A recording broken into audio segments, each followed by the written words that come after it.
turn the friggin' frogs gay.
No idea if TDS is working.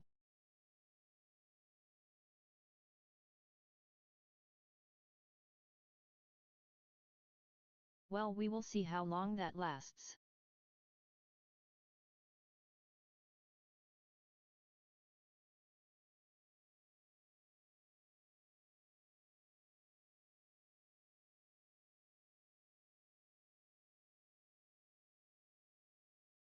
Getting started soon. Toss any links to cool stories into the Discord.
to turn the friggin' frogs gay.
Oh, hi. Hello. How you doing? My name is Waldo, and I am here to feel the politics with you. How's everybody doing today? Morning, Valor. How are you? Glad you're here. My 69th follower on Twitch. Perfect timing. Yeah, you just got here. Because, yeah, I like to start right at like 10 o'clock. And I don't know how to change the... it's very difficult for me to change that stupid timer anyway. So I literally just turned OBS on at 9:45 so that it counts down. It is not easy. We're talking about the band Gwar today. No. We're not talking about Gwar. Well, that would be interesting, but no. We're talking about the gender war. Gender war. Rarg. There is a new gender war a-brewing, and we're going to talk about that here in a few minutes. What is happening? Okay. So, my name is Waldo. I'm here to talk about the politics. Today is Saturday, so I've got a handful of links to show off. I've got a handful of stories to talk about. I got a little bit of a script. I wrote it out. I've been ranting and raving and thinking, and I started typing it all out so that it makes for better YouTube videos. I am agender, so I guess I'm against you. Yeah, you're the neutral. What just disgusting. Neutral. We're at war, sir. Pick a side, okay? Or madam. I don't know.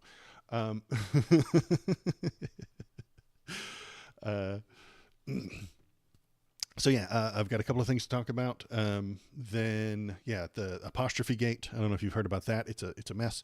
And then I got my thoughts on that, and then a gender war, and then some more craziness about Donald Trump, and then plans and excitement for the election that's happening on Tuesday and all that fun stuff. That is the plan. And that will be a pretty good day. If we really run out of stuff, I don't think we will today. I'll play a video game, but I don't think that we will. TTS might be functioning somewhat today. I am not entirely sure. Feel free to test it out on Kick and on Twitch. I'm still entirely sure that it does not function on YouTube. No way. Exclamation TTS.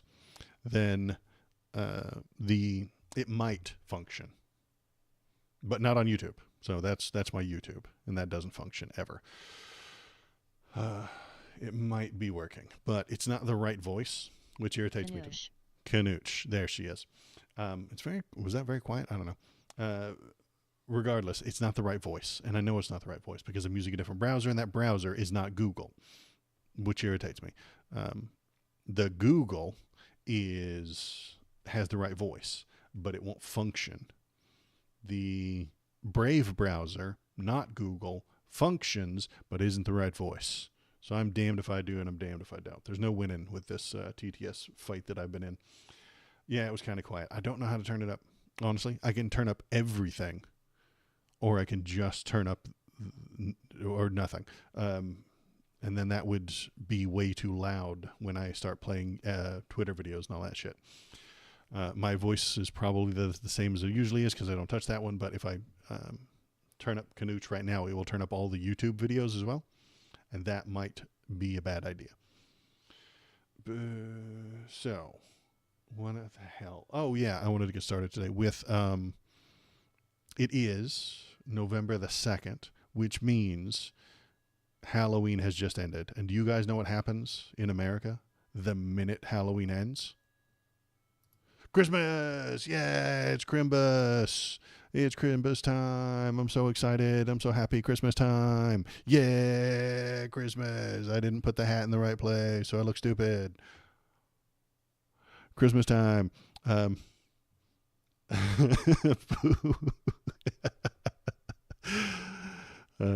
It's Christmas time. Mariah Carey song. Yeah, all I want for Crimbus is you. It's so good. I thaw the CDs out. It's ready. It's time. So the minute Halloween ends, and I'm talking like midnight, when it becomes November 1st, it becomes Christmas in America, and this is just the way it is now, and this is fantastic, and everyone loves it, and you either get on board or you are not America, which means the war on Christmas starts as well. So gear up, prepare, get your equipment ready. It is the war on Christmas season, and we're going to be ready for it. Give that happy song a rest for a couple of months. No, it starts the minute November starts. November 1st through January 31st is Christmas.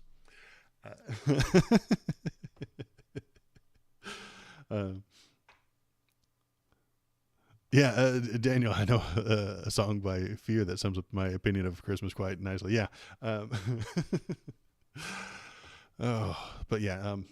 I took down some decorations yesterday, and I've got a few more Halloween decorations to put away after stream this afternoon. It's slightly sunny out there, but it's not too bright and sunny. But I'm glad that the time has finally changed, and it's getting dark. And I can and then after this weekend, I think the time changes very soon. I don't know when. My phone does it on its own, and I just don't even notice most days. But time change, and I'll start getting those sweet 3 p.m. sunsets. So good. I love it. So great. Anywho, let's talk about the news. What is going on in the news? Okay. Apostrophe-Gate. The biggest and most important story to ever exist. More impactful than 9/11. More significant than January 6th. Stop everything. Stop the presses. Apostrophe-Gate is here. It started off as a normal day with Joe Brandon rambling incoherently when suddenly he accidentally said something cool. Let's take a look.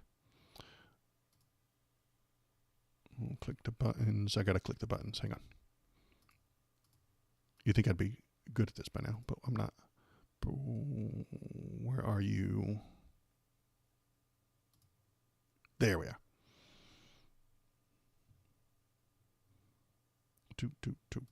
So let's listen to this. And just the other day, a speaker at his rally called Puerto Rico a floating island of garbage. Well, let me tell you something. I don't know the Puerto Rican that I know, or Puerto Rico where I'm in my home state of Delaware. They're good, decent, honorable people. The only garbage I see floating out there is his supporters. His demonization of Tina is unconscionable. Now, he said the only garbage I see out there is his supporters. This is where the important part comes in, okay? On the surface, it might seem like Biden just called all of Trump's supporters garbage, which is fair and correct. I won't even pretend that it's not true and that he is not right. I can and will judge anyone by the content of their character, and if someone is supporting Trump, they're supporting fascism. Simple as. So if Biden wants to call them garbage, he can. Not like they were going to vote for him any goddamn way. He's out of the race, and they've been calling him dangerous, fascist, communist, pedo, radical leftist, low IQ, and complaining for years about the Biden crime family. All that's fine, though. The right is allowed to call Biden any name they can invent. Does not have to be civil. Doesn't even have to be based on facts. Any name will do. That's why I don't give a damn if he calls them garbage. And the right is doing what they always do, crying and playing the victim, whining and pissing as if Donald Trump doesn't call half the country names every single day, naming entire media orgs fake news and calling out lawmakers as the enemy of the people, calling immigrants poison and vermin, radical left lunatics, all acceptable for Trump to say. But Dems have to follow the civility rules in this stupid, stupid game we play in this country. Republicans get to run for president, but Democrats have to run for perfection. Trump can do a fascist Heil Hitler all day long, but you're not allowed to call him a fascist. If Joe uses the softest of descriptive terms, the cultists start wearing literal trash bags. So now this is MAGA garbage. They're just wearing the trash bags around. Yeah, the same ones that wore diapers and put the stupid bandages on their ears. Idiots. Are Republicans actually offended by his comments? No. They love name-calling and shit-slinging if their side is doing it. But if the Dems are doing it, they have to take the fall and act hurt. You can see a Republican in action right here. Here's a Republican in action right here. See him? Okay, watch. Ready? Okay. Here's a Republican. God, oh no, oh my God, I'm a Republican and you said something mean about me. Oh God. Wait, okay. Wait, yeah. Yay, we're winning. Yes, hooray, we're winning. This is how the Republicans are, man. This is how they operate. If somebody says something mean about them, it's a crime. If they say something mean, that's just their free speech. I've mentioned it before, but it keeps happening. The Dems have to follow the rules, and any slight infraction means that they are the ultimate liars and unworthy of consideration. But where's the scandal, Waldo? This is all just normal stuff. Well, that comes from the White House press office right here on screen. You can see where they may or may not have added the apostrophe to the word supporters.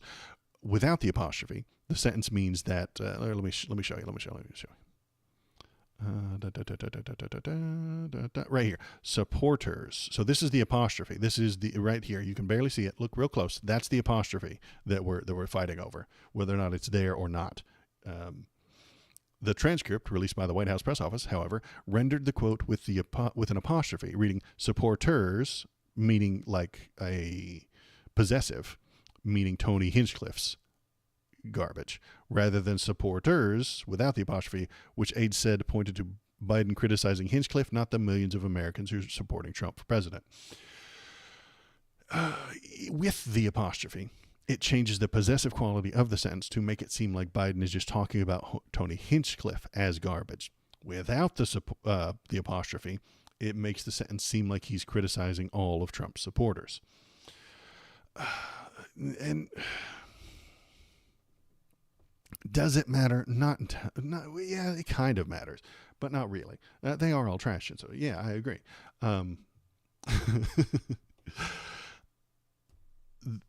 But where am I going with this? It happened again this week with the firing squad comments. So we're getting into, what are we getting into? The firing squad comments.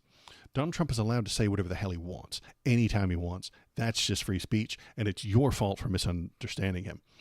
He says something stupid in a stupid way, and the media has to interpret it because he is so special-brained that the media has to reinterpret what the hell he's even talking about.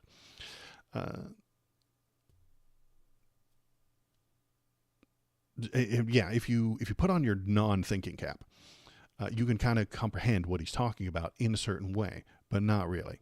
Unless he's dog whistling, which is entirely possible. Here, let's listen to him maybe dog whistle, or maybe call for violence. You don't know. She's a radical war hawk. Let's put her with a rifle standing there with 9 barrels shooting at her, okay? Let's see how she feels about it.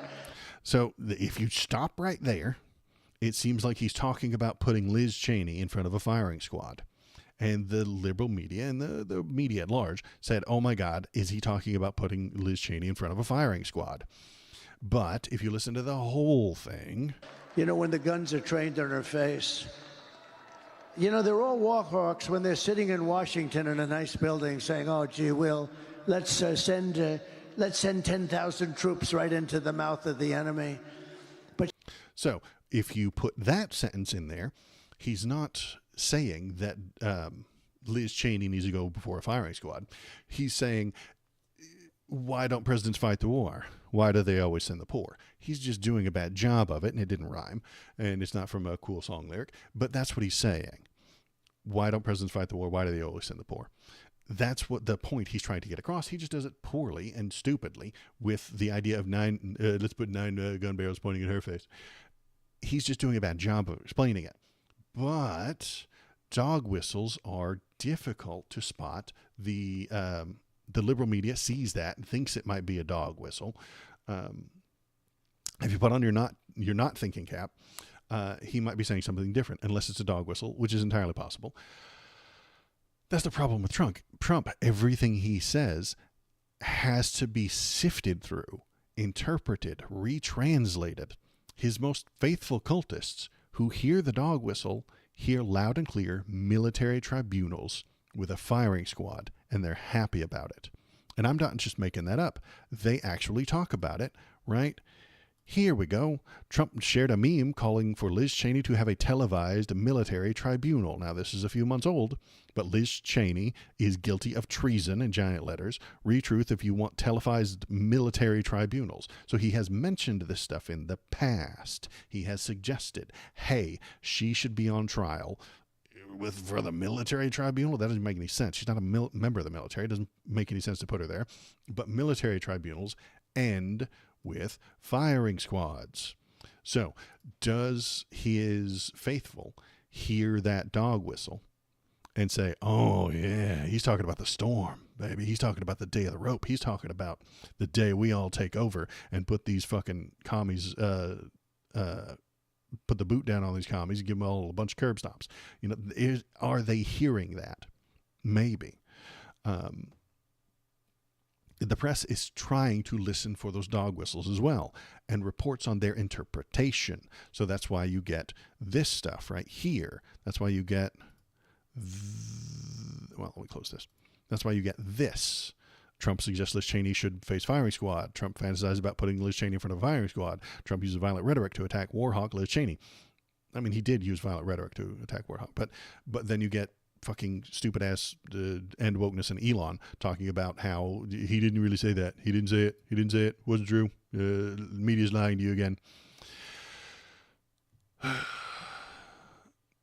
When you watch the video, objectively, he didn't say put her in front of a firing squad. You can make an argument about whether or not he meant this as the interpretation. And now we're no longer talking about Republicans and their shit policies. Trump can say anything he wants, and the interpretation is fought about for weeks. And it's your fault for thinking that the thing he said was serious. This is your fault for taking him seriously. You stupid libs, you idiots. He was just joking. He was just joshing around. Or his followers will claim that he doesn't actually mean to do what he says he's going to do. He's not serious about that. You can't take everything he says seriously, man. Honestly, he says a lot of shit. He's an entertainer. He's out there telling jokes. He's doing stand-up routines. He's not being serious. But the Dems have to be perfect. Okay? If the Dems aren't perfect, they're fucking demonized. Tim Walz said he was in China in July of 1983, but he was actually in China in August of 1983. Liar. Kamala said she worked at McDonald's 42 years ago, but can't provide any tax paperwork to prove it. Well, that means she's lying. She's a criminal. You can't trust her. Republicans, on the other hand, can literally lie on TV live in the presidential debate about who won the last presidential election. That's acceptable. That's fine. Donald Trump can lie to you about who won the last presidential election while he's currently running for president. But Tim Walz has to be perfect. Kamala has to be perfect. Joe Biden uses the word garbage, and all of a sudden it's ruinous. He's destroying America. Hillary calls people deplorable, and she was right. And that's the thing that loses her an election. The problem is that they know they are lying and don't mind doing it. The Republicans know that it's a double standard to cry about name calling while Trump name calls 40 times a day. They know it's projection, and they think it's funny. They're happy to argue about the worthless shit he said because that takes away from the issues, and the issues are where they fail the hardest. The American public does not like Republican plans or policies. They lose consistently on the state level when their ideas are put up to a vote. If they're not put up to a vote, like in Texas with the abortion thing, it will get shot down if it were voted upon, but it won't be because they control the legislature and they don't want it to be up for a vote because they want control. So pay attention to what each side is saying when it comes to their plans for the future, but try not to obsess over the name calling. The name calling is not important. It's only getting us distracted. It's dragging us away from what ought to be discussed. Yeah, they're all trash. He's such a nice man. Yeah, it's true. No one should take him seriously as presidential candidate. But I know, I agree. He is just a clown. He's literally a clown. Fair and balanced, we can't trust politicians. Trump isn't like them. He's a businessman. Why would you take Trump at his word? Yeah, exactly. That's Sewell's. You're right on the money. You can't take him seriously. He's not important. Don't listen. Both sides are the same. Yeah, this is how we get both sides suck. Because the Republicans lie all day long and the libs complain about it. But if the libs slip up and say something not nice, garbage is the word that Biden used, all of a sudden the right gets to cry about it and scream about it and over-exaggerate it. Deplorables gets to be the buzzword for the next couple of weeks. And then the people in the middle think both sides are the same. They're not. The right side is far worse. Far worse for the country, far worse for you, far worse for the environment, far worse for the planet. And are the Dems perfect? No. But they are the better choice at this moment. So let's see. What else is in the news today? Let's close all of these. I'm going to close that. I'm going to close that. I'm going to close that. I'm going to close that. I got all these windows. Got all these things. Oh, okay. So yeah, dog whistles. While I'm still kind of on the subject, will no one rid me of this turbulent priest. This is an old saying about a quote attributed to Henry II of England preceding the death of Thomas Becket.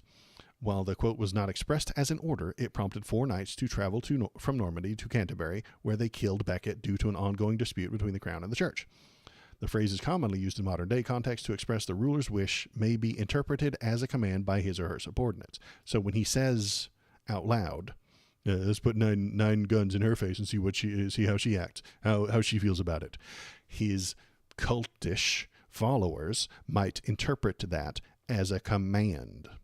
This is dangerous. This is mobster shit. Hey, Vinny, go take care of him. You know, I didn't. The mob boss didn't tell you to kill him. He just said, go take care of it. That's bullshit, man. It's not a good thing. You don't want to be compared to a mob boss. You don't want to be compared to the Henry II here. But that's what Trump is. He's Henry II. He's got a bunch of cultish followers. And if he just complains about a thing, they will go and take action. And then he can dust his hands off and say, I had nothing to do with it. I didn't do it. I didn't tell them to do it.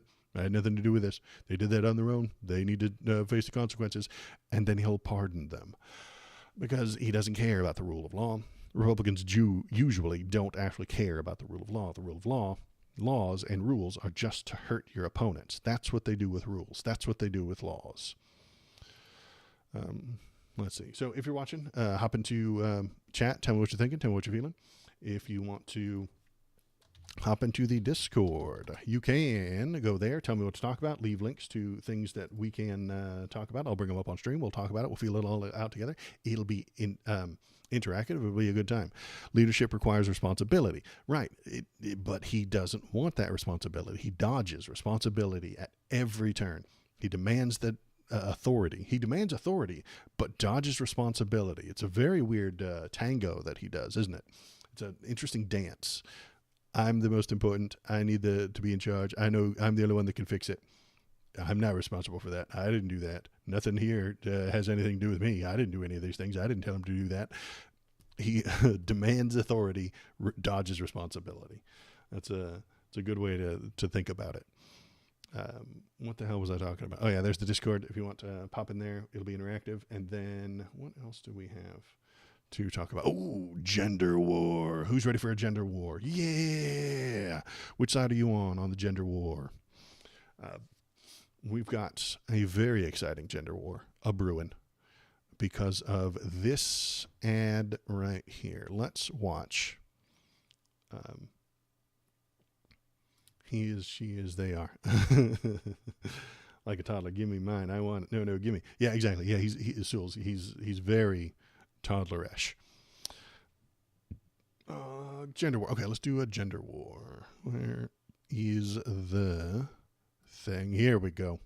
You guys ready to fight? Here we go. Your turn, honey. In the one place in America where women still have a right to choose, you can vote any way you want. And no one will ever know. Did you make the right choice? Sure did, honey. Remember, what happens in the booth stays in the booth. Vote Harris Walls. Vote Common Good is responsible for the contents of this ad. Now, this has driven a lot of people on the right crazy. They are furious about that shit. Why? Because women don't get to make choices. God, that's gross. Why would you let a girl make a choice? Why would they ever disagree with their husband? This is some liberal mind washing, brainwash harm that has come to these women. The right is very upset about this because they think they own their wives. They think they own their children. They don't comprehend consent. They don't get it. They never have. This is a big issue, I think, with most people on the right. They don't comprehend consent or freedom. Newt Gingrich, this is sick. Newt Gingrich loses it over ad informing women they can secretly vote for Harris. That's the ad. The ad produced by the group Vote Common Good has thrown conservatives into a frenzy. Gingrich joined the chorus on Thursday's interview on Fox News. Sean Hannity, he complained that celebrities endorsing Harris en masse. These people are dishonest. These people are dishonest. And so, I can't do a Newt Gingrich voice. These people are dishonest. Gingrich responded. And so, for them to tell people to lie is just one further example of the depth of their corruption. I mean, how do you run a country where you're walking around saying wives should lie to their husbands, should lie to their wives? Gingrich, who cheated on his second wife while she was dying of cancer with the third wife in the car in the parking lot of the hospital, then held Democrats responsible for America's moral degeneration. I mean, what kind of totally amoral, corrupt, sick system have Democrats developed? If you think about it, that level, it's astonishing. The decay.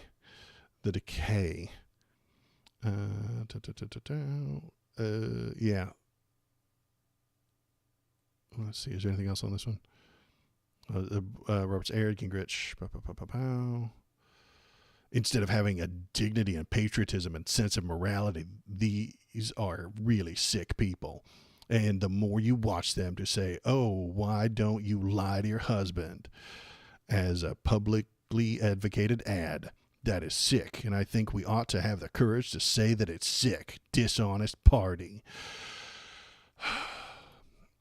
My wife can't vote, and if she could, she's voting how my family votes. Yeah, exactly. They need to control her. Sad little weirdos upset their partners having a conscience. Those aren't partners, Shinsinto. They're fucking livestock, and they're acting up, you know? Why would a woman feel the need to lie to her husband about her vote? I'll tell you, it's because he's a huge piece of shit. That's why. He probably doesn't understand consent. I've said about conservative men before. They do not comprehend what consent is or why it's important. They do not understand why women would rather be in the woods with a bear than a man. They don't get it. Bear versus man discourse was a couple of months ago. If you saw it online, you saw it. If you didn't, we can discuss it. Tell me you didn't see it, or you avoid Twitter, which is a good idea. But they took all the wrong messages from it. What do we got? We got Charlie Kirk next. Let's look at Charlie Kirk right here. Whoops, that's the wrong button. Charlie Kirk. Sad little weirdo. Yeah, you type breeding cow, but autocorrect turned it into partner. Yeah, you're right, Shinsato. That's about right. Where are you, Charlie? Where are you, Charlie Kirk? There you are. There you are. You sick little freak. Let's watch him. And she needs people to basically lie to their husbands, which they are promoting, by the way, which I find that entire advertising campaign so repulsive. It is so disastrous. It is just like I'll show it in a minute. It is the embodiment of the downfall of the American family. I think it's so gross. I think it's so just nauseating, where this wife is wearing you'll show it, wearing the American hat. She's coming in with her sweet husband, who probably works his tail off to make sure that she can go, you know, and have a nice life and provide for the family. And then she lies to him saying, oh, yeah, I'm going to vote for Trump. And then she votes for Kamala Harris as her little secret in the voting booth. Kamala Harris and her team believe that there will be millions of women that undermine their husbands and do so in a way that it's not detectable in the polling. So he's upset about the lie. He's terrified that his wife might think for herself. He's terrified that she will have a thought that he did not approve of. He is weak, a control freak, who does not want a partner to share his life with, but a piece of property to do as it is told. That is what he wants. It's basic patriarchy shit, which is what you get generally from the traditionalists and the right wing. That's what they do. They promote the patriarchy. Yeah, great. So they're gearing up for a gender war, and now we've got, what do we got? We've got where is he? Oh, nope. Shit, I shouldn't have closed that. Shit, that had more videos on it. That had videos on it that I wanted to watch. That link there. You hit where's the history button? The live stream is always fun because you get to see me fuck up. And I'm going to just edit all this out on the YouTube video. There it is. Okay. And we wait for it to reload. And we go. Okay, there we are. Okay, here we go. With election day just around the corner, the conservative influencers are openly fretting about women voting. Especially at NBC News, Harris has a 33-point advantage among women. So she's way ahead as far as the women go.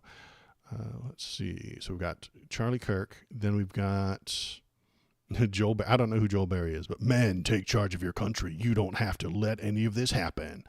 Because they're very worried that all the women are going to vote for her. I guess MAGA women aren't moving their fat big husbands, as Trump called them, to the polls fast enough. And then we have Fox News. We have my favorite idiot, Jesse Waters. He is just so special. And if I found out Emma was going into the voting booth and pulling the lever for Harris, that's the same thing as having an affair. That, to me... Oh, my God. Let him finish. Go, Jesse. It's our day. That violates Judge. the sanctity of our marriage. Preach on, yes. What else is she keeping from me? Exactly. What else has she been lying about? Why would Roll she the lie credits. to you? Have Jesse you has- threatened her? Why would Have she you lie to threatened you? her? Oh, they want me to tease. Why would she do that and then vote Harris? Why would she say she was voting He's Trump not the problem. and then She's voting afraid of Harris? you. And I caught her, So and then she you said, would- I lied to you for the last 4 years. So you admit you intimidate. It's over, Intimidate. Emma. That would be Oh, my D-Day. God. It's over, Emma. That would be D-Day. Did you hear the big guy there? He said he's not the problem. He said that it was kind of in the background, but that's what the big guy said. I don't know who that is, but he said he's not the problem. I disagree, big guy. He is the problem. He does not think his wife is a person, but a piece of livestock to be led around and controlled by her collar to do whatever he tells her to do. Emma, I don't know you, but listen, girl, leave him. He's a huge piece of shit, and you know it. He was screwing you while he had a wife, and then he left that wife for you. He'll do it again. He's a huge piece of shit, and we all know that. And now he's telling you who to vote for and who not to? Girl, you can do better. Trust me. If any woman feels the need to lie to her husband about who she voted for, it's because she is afraid of how he will overreact. Strong men don't overreact or threaten their wives if they disagree with them. Weak men do that. And they do it to maintain the illusion of power and control for as long as they can. And that's what I see over and over again from the family values conservatives. A fear of losing the authority that they did nothing to earn. And so there's our gender war update. It may or may not be eclipsed by, well, the gender war is happening because of the election. The election is happening in a few days. We'll find out what happens after that. And then we'll move on into maybe more of a gender war, less of a gender war, or the war on Christmas. There's a whole lot of wars going on, and we need to be ready for all of them and prepared for all of them. So if you've got another war going on, throw it into the Discord. Tell me what you're thinking. Tell me about all the other wars. And I see, let's see down here. Look at that. See that? That is a puppy dog. I'm going to grab him. We're going to have a little bubble break, okay?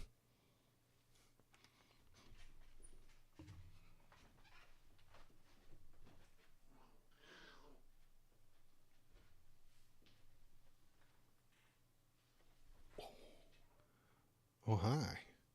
Look at this guy. He is We love Bobo, you, the Bobo. baby bark boy.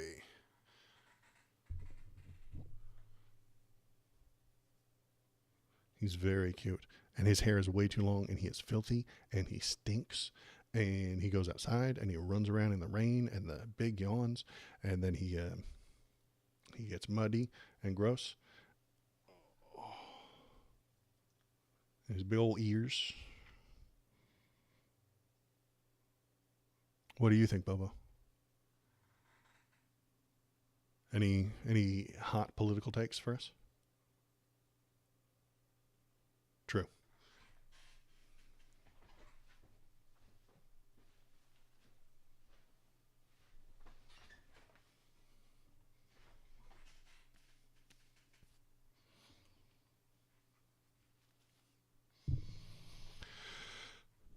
Anyway, yeah, if you want more Bobo pics, you can go to the Discord, go on over there. There's an entire channel just for Bobo pictures.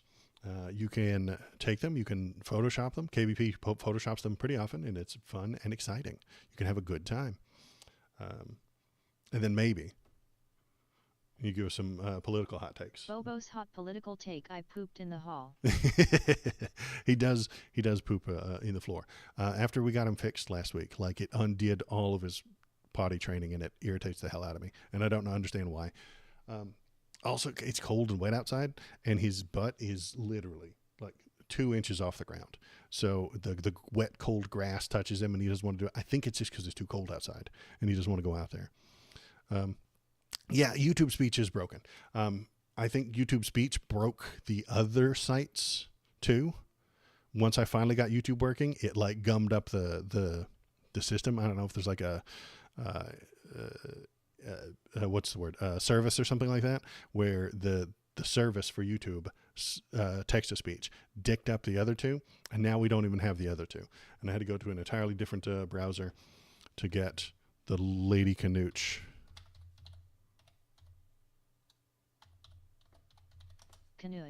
Canooch. This is her cousin Canooch. So yeah, I had to get a different browser, and this is the best I can do at the moment.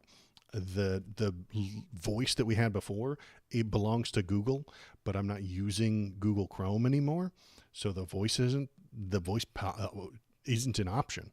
Apparently that voice was only allowed was built into the Google Chrome browser. Well, the Google Chrome browser doesn't function. It just jams up the minute I start it. So I don't know if there's some sort of service or something like that I can fix. Grandma's got a little dog litter box. I wouldn't, but you might. Maybe, I don't know. I mean, I don't know. He's being a pain in the butt lately, peeing and pooping on the floor. And he just doesn't get it. Like, I've trained dogs before. I've had plenty of dogs, and none of them pee and poop on the floor after a couple of weeks. But this guy, he's going on a year, and he doesn't get it. I don't know why. His brain is smaller, maybe. But he sure is cute. Let's close some windows. Don't need her anymore. We don't need... Okay, so, oh yeah, and I'm going to do a little cartoon. I'm going to make my own little cartoon later. It's not great, and it's janky as hell, but I will do a little cartoon today and turn it into a little YouTube video, and maybe it'll make sense. But before we get to that, let's look at Elon. He's dumb as hell. Trump team panics as hell breaks loose on Elon Musk's voting plan. Donald Trump's allies are worried that Elon Musk's supposed canvassing efforts could cost them the election. And this is because Elon Musk paid a bunch of people to go and do canvassing.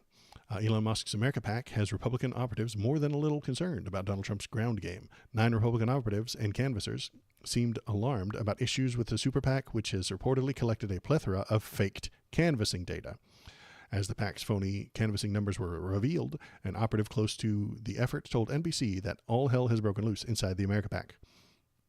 The PAC has reportedly received a large quantity of suspicious data from its canvassers, following reports that some had learned how to spoof their location to create the impression that they had visited voters' homes. So, earlier this month, data leaks revealed that roughly 24% of the door knocks in Arizona and 25% of the door knocks in Nevada in a single week had been flagged as unusual, an internal metric used to indicate fake door knocks. America PAC has spent more than $54 million on its vendor in those states. Blitz Canvassing, which is also organized efforts in Michigan and North Carolina. Blitz Canvassing is one of the 4 vendors employed by PAC. Okay, so what's happening here? Elon is dumb and is paying people to knock on doors and do canvassing and try and get people to vote. That's not the way you usually do it, because they will lie to you. if you're being paid, if you've ever had a job, you know that if you're getting paid, you might just slack a little bit. If you can slack off by 10 minutes, you will. If you can skip 15 minutes out for lunch, you're going to. If you can half-ass it and still get paid the same amount, you're gonna. Anybody who's ever had a job has done exactly that. That's what these canvassers are doing. They can go to every one of these houses, or they can spoof it on their phone. They can say they did it, and they get paid the same amount. So that's what they're going to do. Political canvassing usually is done by volunteers. Now, are the volunteers financially incentivized to knock out every single door they can and then lie about the ones that they don't have time for? No. They're volunteers, man. If the volunteer gets tired and says, ugh, I've done enough, I'm tired, I don't want to do it anymore. Okay, great. Who cares? But if you're paying people with money, they will get tired and say, fuck, I still need to do 17 more or else I don't get paid. So then they lie to you about doing those last 17. And that's what's happened, is that Elon is paying people to do feelings work, and they're faking the feelings. If you are a volunteer for a campaign, that's because you like it, because you love it, because you feel like it's important that Kamala win. This is a feeling that I have. And if I were canvassing, I'm not, because I'm in a blue state and I can't go to any of the red states or any of the swing states. If I were volunteering, volunteers don't lie. They can underperform, sure, but they'll be honest with you. They don't lose their job for underperforming. They don't lose money for underperforming. But if you're paying people, they do lose their job for underperforming. They do take a pay cut if they underperform, which is why you can't trust them. Political canvassing for money is a mistake. People who have been in politics for a long time already know that. Am I happy that the DNC is run by a bunch of fucking fossils from the Triassic area? No, I'm not happy about that. But sometimes it's nice to have people who know what they're doing. The anti-establishment right of the Trump era has run all of the sane people out of the Republican Party. So they're having to learn how to do canvassing. They have to learn obvious lessons anew. You don't pay people to canvass like this. They will lie and exaggerate to make more money. Volunteers might get less done, but it will be accurate. So yeah, that's what Elon has done. He's just paying people, and they're lying to him to get more money, which is what will always happen. Let's see. What else is he up to? Oh, yeah. So this is about his $1 million giveaway. Elon Musk's 1 million voter lottery suit sent back to the state court. I haven't read this. I don't know if this is good for him or bad for him, because again, as fucking usual, these fucking headlines are impossible to comprehend. You can take whatever you want from this headline. It was sent back to the state court. Yay! That means he wins? No, that means he lost? I don't know. The federal judge in Pennsylvania returned to state court a lawsuit against Elon Musk and his political action committee over the 1 million daily giveaway. The order came a day after the lawsuit in the district. Krasner's lawsuit accuses Musk and the PAC who are supporting Donald Trump over Kamala Harris of running an illegal lottery. Returned to state court. I don't know what return to state court mean. Is that good for him or bad for him? Philadelphia DA requests to block Musk and his America PAC from awarding more prizes. Be heard Monday morning by a judge in Philadelphia County. Hearing on Krasner's request began the state court. Musk and the PAC who are backing Trump are also accused in the suit of violating state consumer protection laws. U.S. District Judge, this is federal, in his ruling Friday, returning the case to the Court of Common Pleas, dismissed arguments by Musk's lawyers that the suit should be handled in Philadelphia federal court because it references upcoming presidential. Okay, so the lower court is against him, but federal question jurisdiction does not turn on the plaintiff's motivations in filing a suit. It turns on whether the legal issues aspiring from the claims originate from the federal or state law. Okay, so this judge, I think I've figured this out. This federal judge said this is not a federal issue. You do not bring it up to me. And then he sent it back down.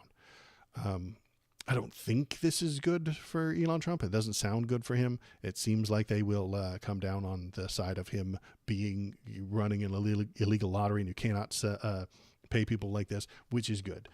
He shouldn't be allowed to be giving out those millions of dollars and anyway. He's clearly buying votes. He's clearly spending money to make the people agree with him. He's buying votes. I mean, you can still stand up there in front of him and say, yeah, I totally want to vote for Trump, but then they'll just use that as proof that the election was rigged. And hey, guess what? We got all kinds of issues about that too, because what do we got? We've got election rigging. Here we go. It's already happening. Ex-Republican candidate has bonkers defense for stealing ballots. The failed candidate couldn't even interfere with the election properly because he is a dummy. So let's scroll down a bit. Now, can you see that on the screen? Yeah, that's good. This guy is an idiot. A former Republican House candidate has been arrested and charged for stealing ballots in Indiana. Larry L. Savage was charged with destroying or misplacing a ballot, a felony, and theft after he was captured on security footage nabbing 2 ballots in Madison County during testing of local voting machines. The testing began at 10 a.m. on October 3rd and was open to the public according to the court documents. So what they're doing was they count all the ballots that they have and say, okay, we have 100. And then you put them in the machine and the machine counts. And the machine says we have 100.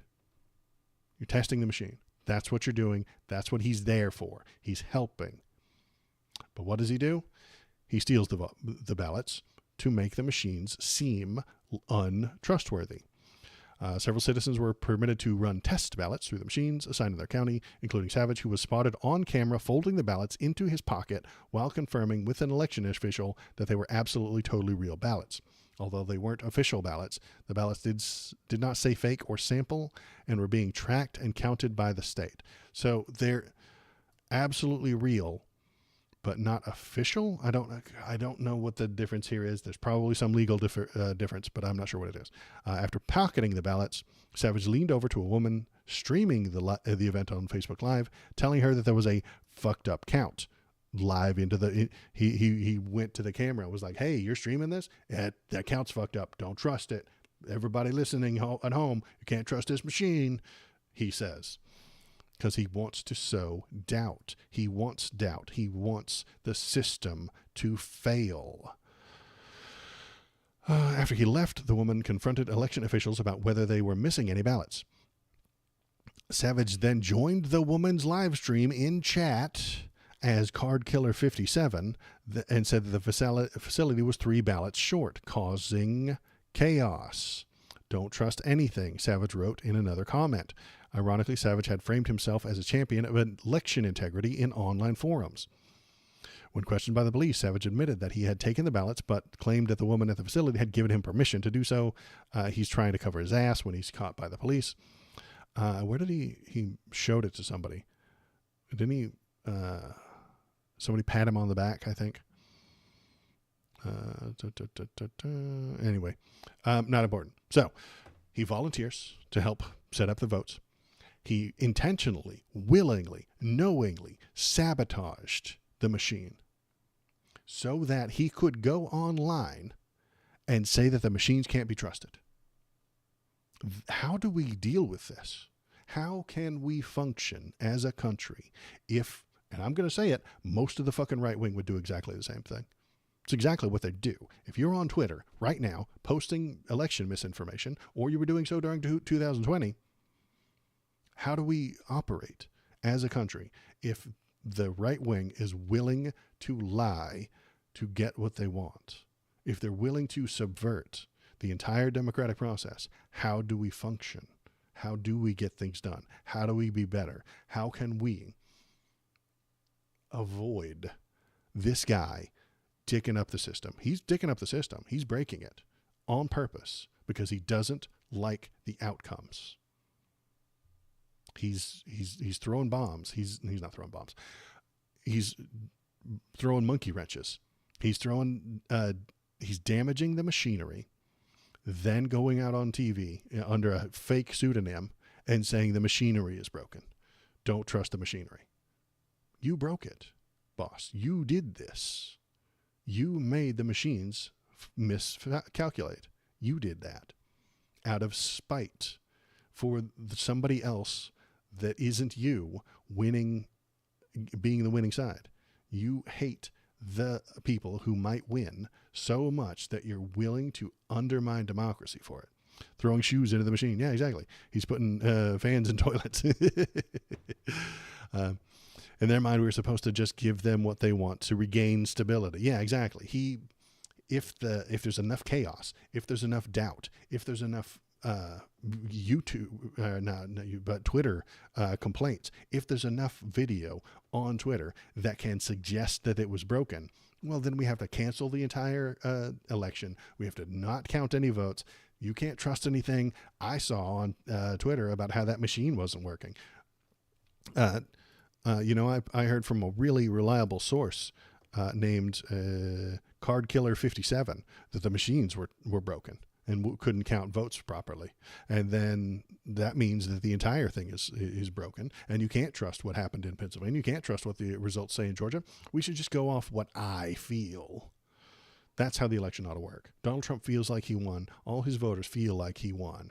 So they did. Don't bring arithmetic into this. Don't bring science and counting and numbers into this shit. No. It's all feelings. All day, every day, always has been. And there's nothing else I can...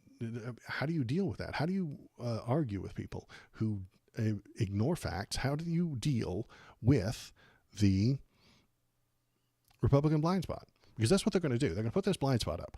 They're going to say, hey, listen, the machinery doesn't work. I was there. I helped set up this machinery, and it doesn't work. And then then I'm going to go over here, and I'm going to be like, hey, guys, listen, look, that guy intentionally broke the system. And then they're going to cover it up and say, no, he didn't. And then I'm going to come over here and be like, hey, listen, that wasn't a true thing. Look at this fact check. The CNN did a fact check, and they're going to move it over there, and they're not going to listen. They're not going to pay any attention. They will move this blind spot to cover up anything they don't like. If it makes them uncomfortable, blind spot. If it proves their ideology incorrect, blind spot. If it disagrees with their preconceived notions about who's winning the election, blind spot. This blind spot is about to get a lot of use over the next couple of weeks, because we're going to see millions, maybe not millions, but thousands of videos and misinterpreted, grainy stock footage of people carrying a box from one place to another. And then they'll put on their tinfoil hats and they'll tell you, that wasn't actually a election worker there, folks. That was a deep state operative who is moving the ballots away from the place that it should be counted. And what they're doing here is destroying them. And what we've got a witness, Card Killer 57 was on the inside. He's our inside man, and he's trustworthy, folks. Trust me. I believe him because he believes me. And what he's telling us is that you can't trust these machines. That's what's going to happen. And we're going to get so much of it over the next couple of weeks.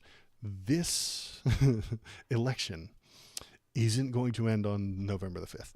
We won't even know who the winner is on November 5th. But what will happen over and over and over and over again after this election on the 6th, 7th, we're going to get horse shit. We're going to get conspiracy theories. The hat's going to get a lot of use.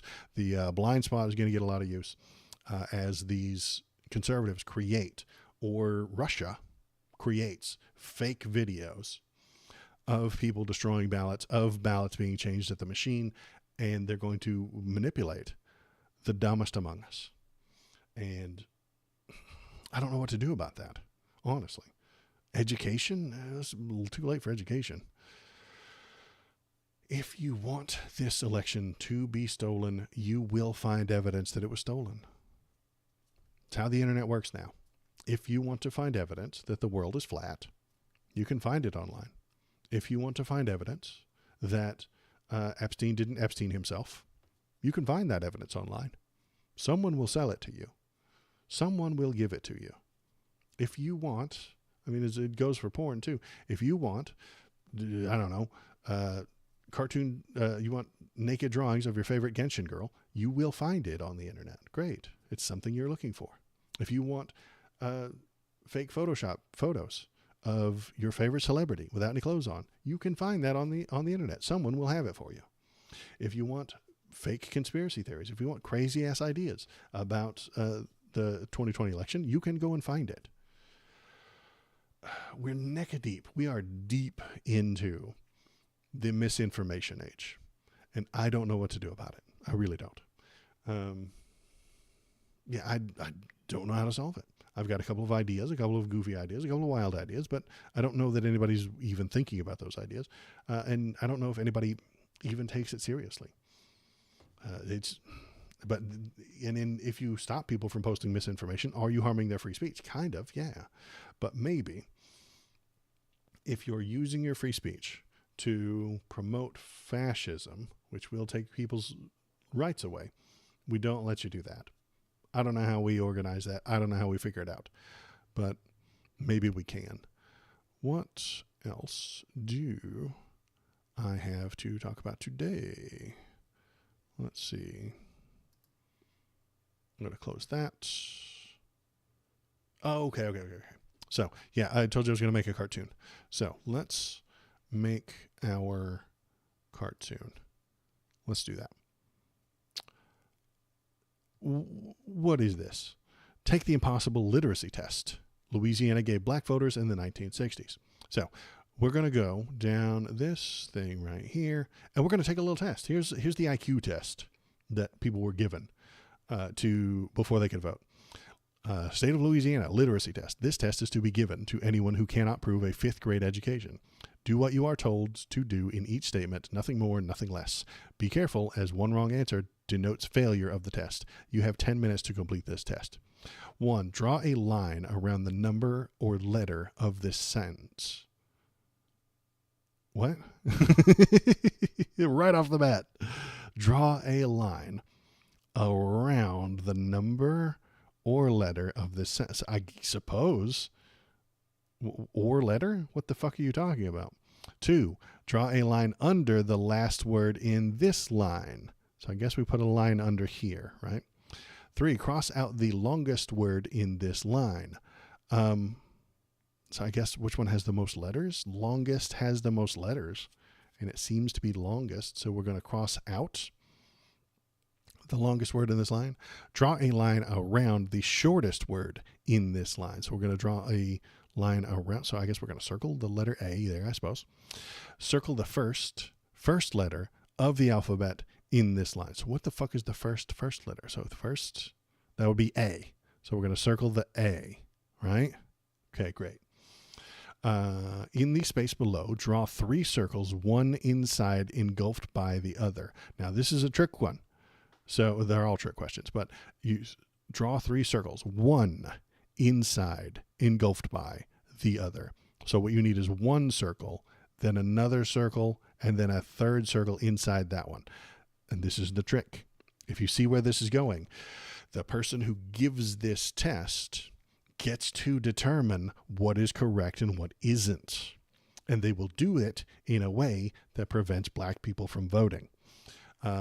Above the letter X, make a small cross.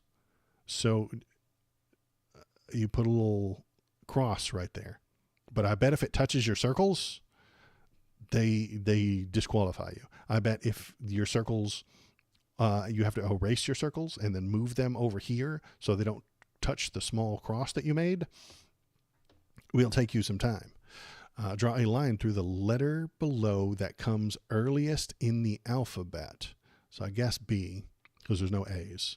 So you draw a line through. Draw a line through the 2 letters below that come last in the alphabet. So we can put a line through Z and a line through Y. Okay. In the first circle below, write the last letter of the first word beginning with a. What the fuck are you? Okay. In the first circle below, write the last letter of the first word beginning with L.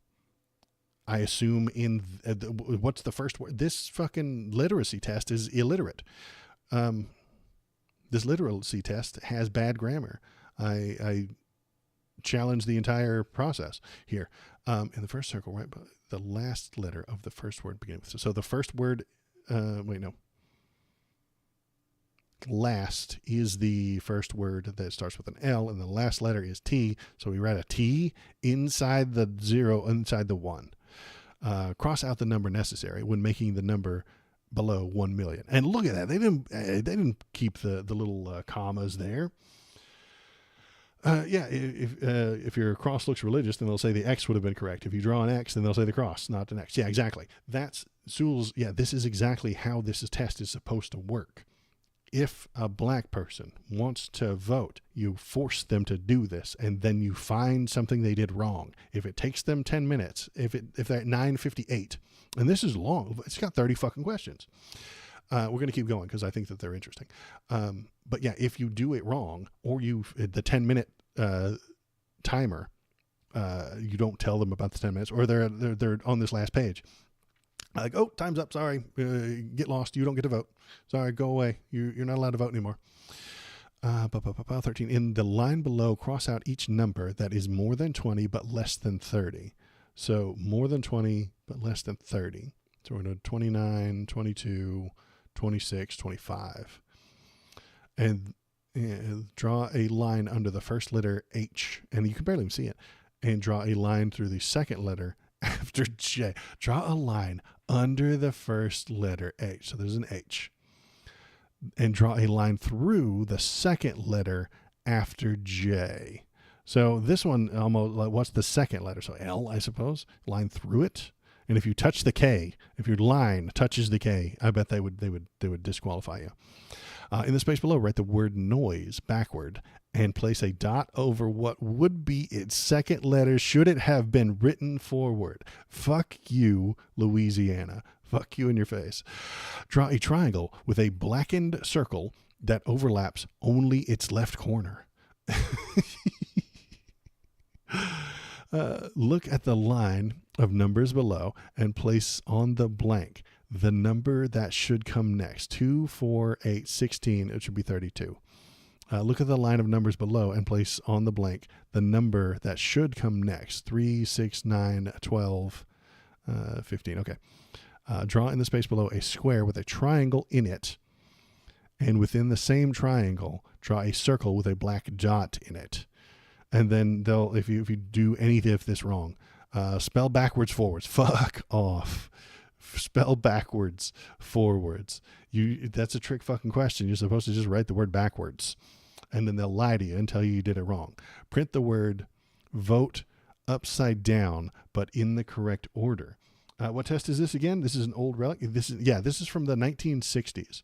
They gave this literacy test to anybody that they thought wasn't literate to vote. You had to pass this test within 10 minutes to vote. And the person sitting behind the desk only gave it to black people because they didn't want black people to vote.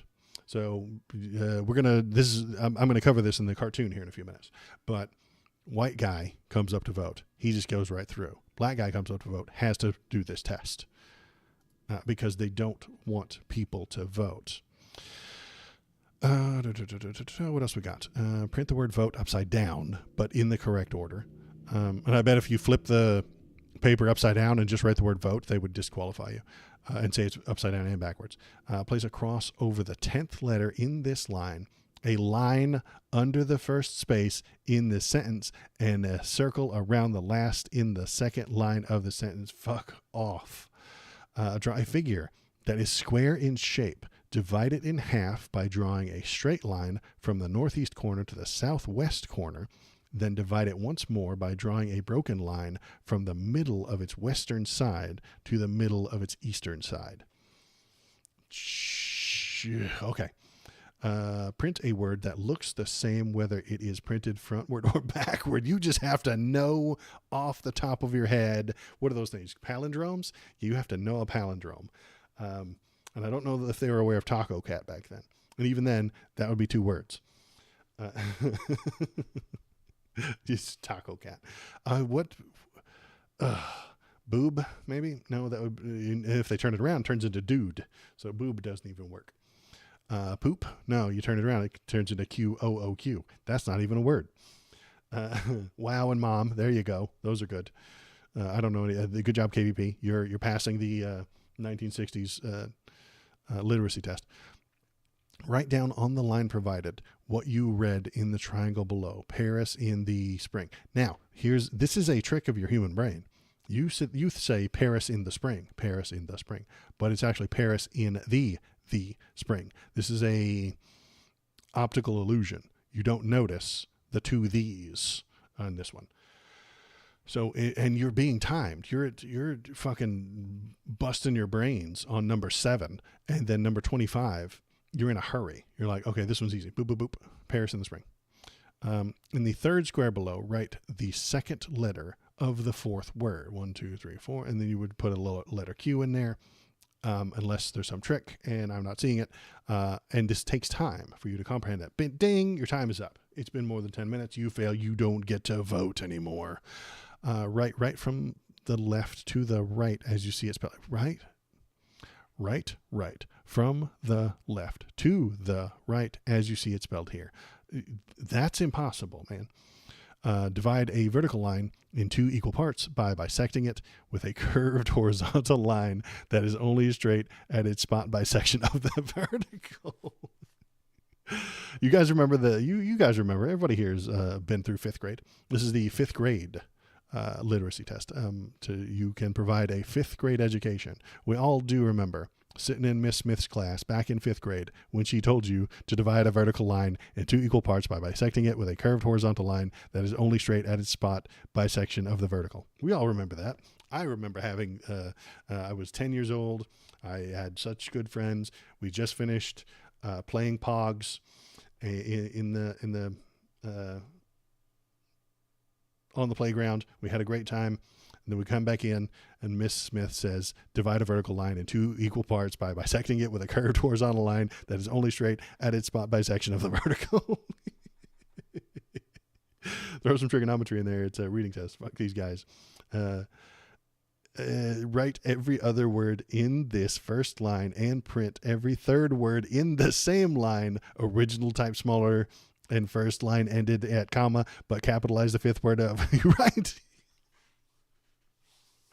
29 is ridiculous, man. And then 30, draw 5 circles, that one common interlocking part. Draw 5 circles, that one common interlocking part. This literacy test has poor grammar. I challenge your entire literacy test, by just the number 30. Nobody ever got down to 30. They either dicked up, or the person that was trying to let them vote said, that's wrong. 10 minutes are up, you're out. Or this one's wrong on number 4, and then they throw them out and don't let them vote. This was voter suppression. The right wing is screaming bloody murder about voter suppression right now. They're very upset about this.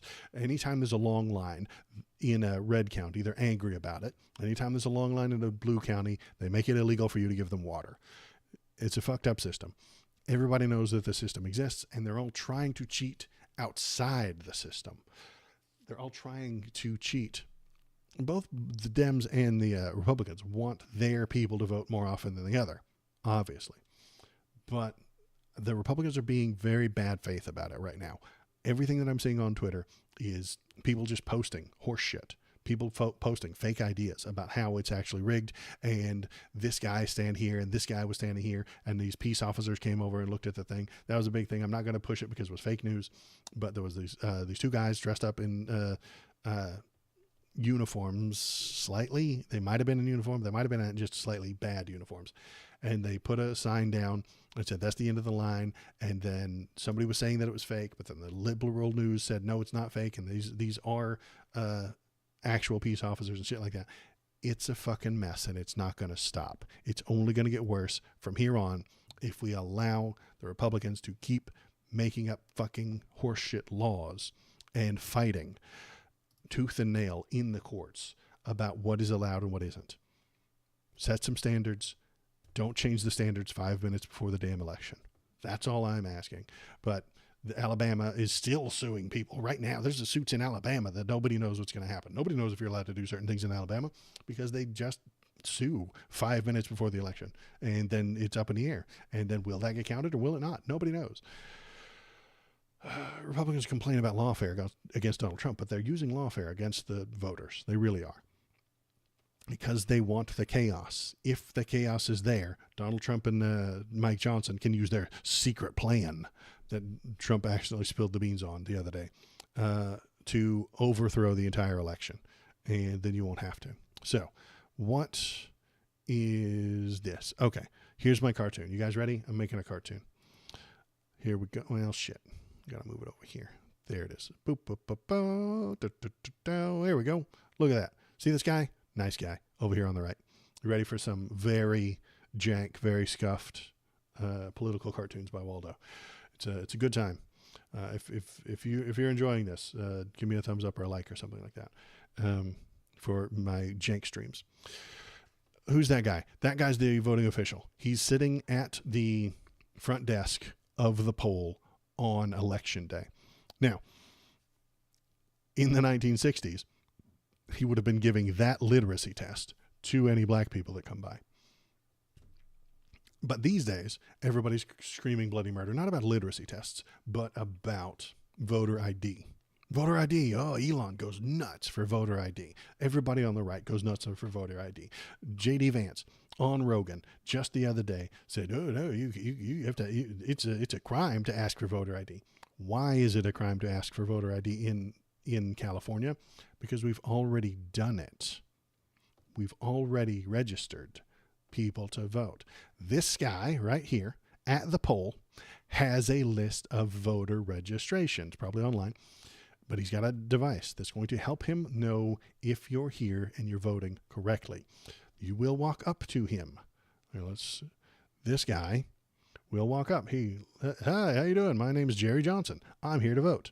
This guy will then look up voter registration records for his district, for his thing, and say, okay, Jerry Johnson is here to vote. Right this way, Jerry Johnson. That's how the system is supposed to work, and that is how it works, but that's not what Republicans know. They don't know that, and they're ignoring it with their blind spot. Again, well, you son of a bitch. Conservatives scream bloody murder about voter ID. Voter ID, voter ID, voter ID. We have to have the voter ID. How do you vote without voter ID? It's unnecessary because we've already registered everyone. When you're registered, they double check your citizenship. They double check your address. They double check to make sure that you are a citizen. They know you are allowed to vote. If you are not a citizen and you register, they don't go forward past that point. They stop and say this person is not eligible to vote. So they do not send them a ballot. They do not put them on the voter rolls.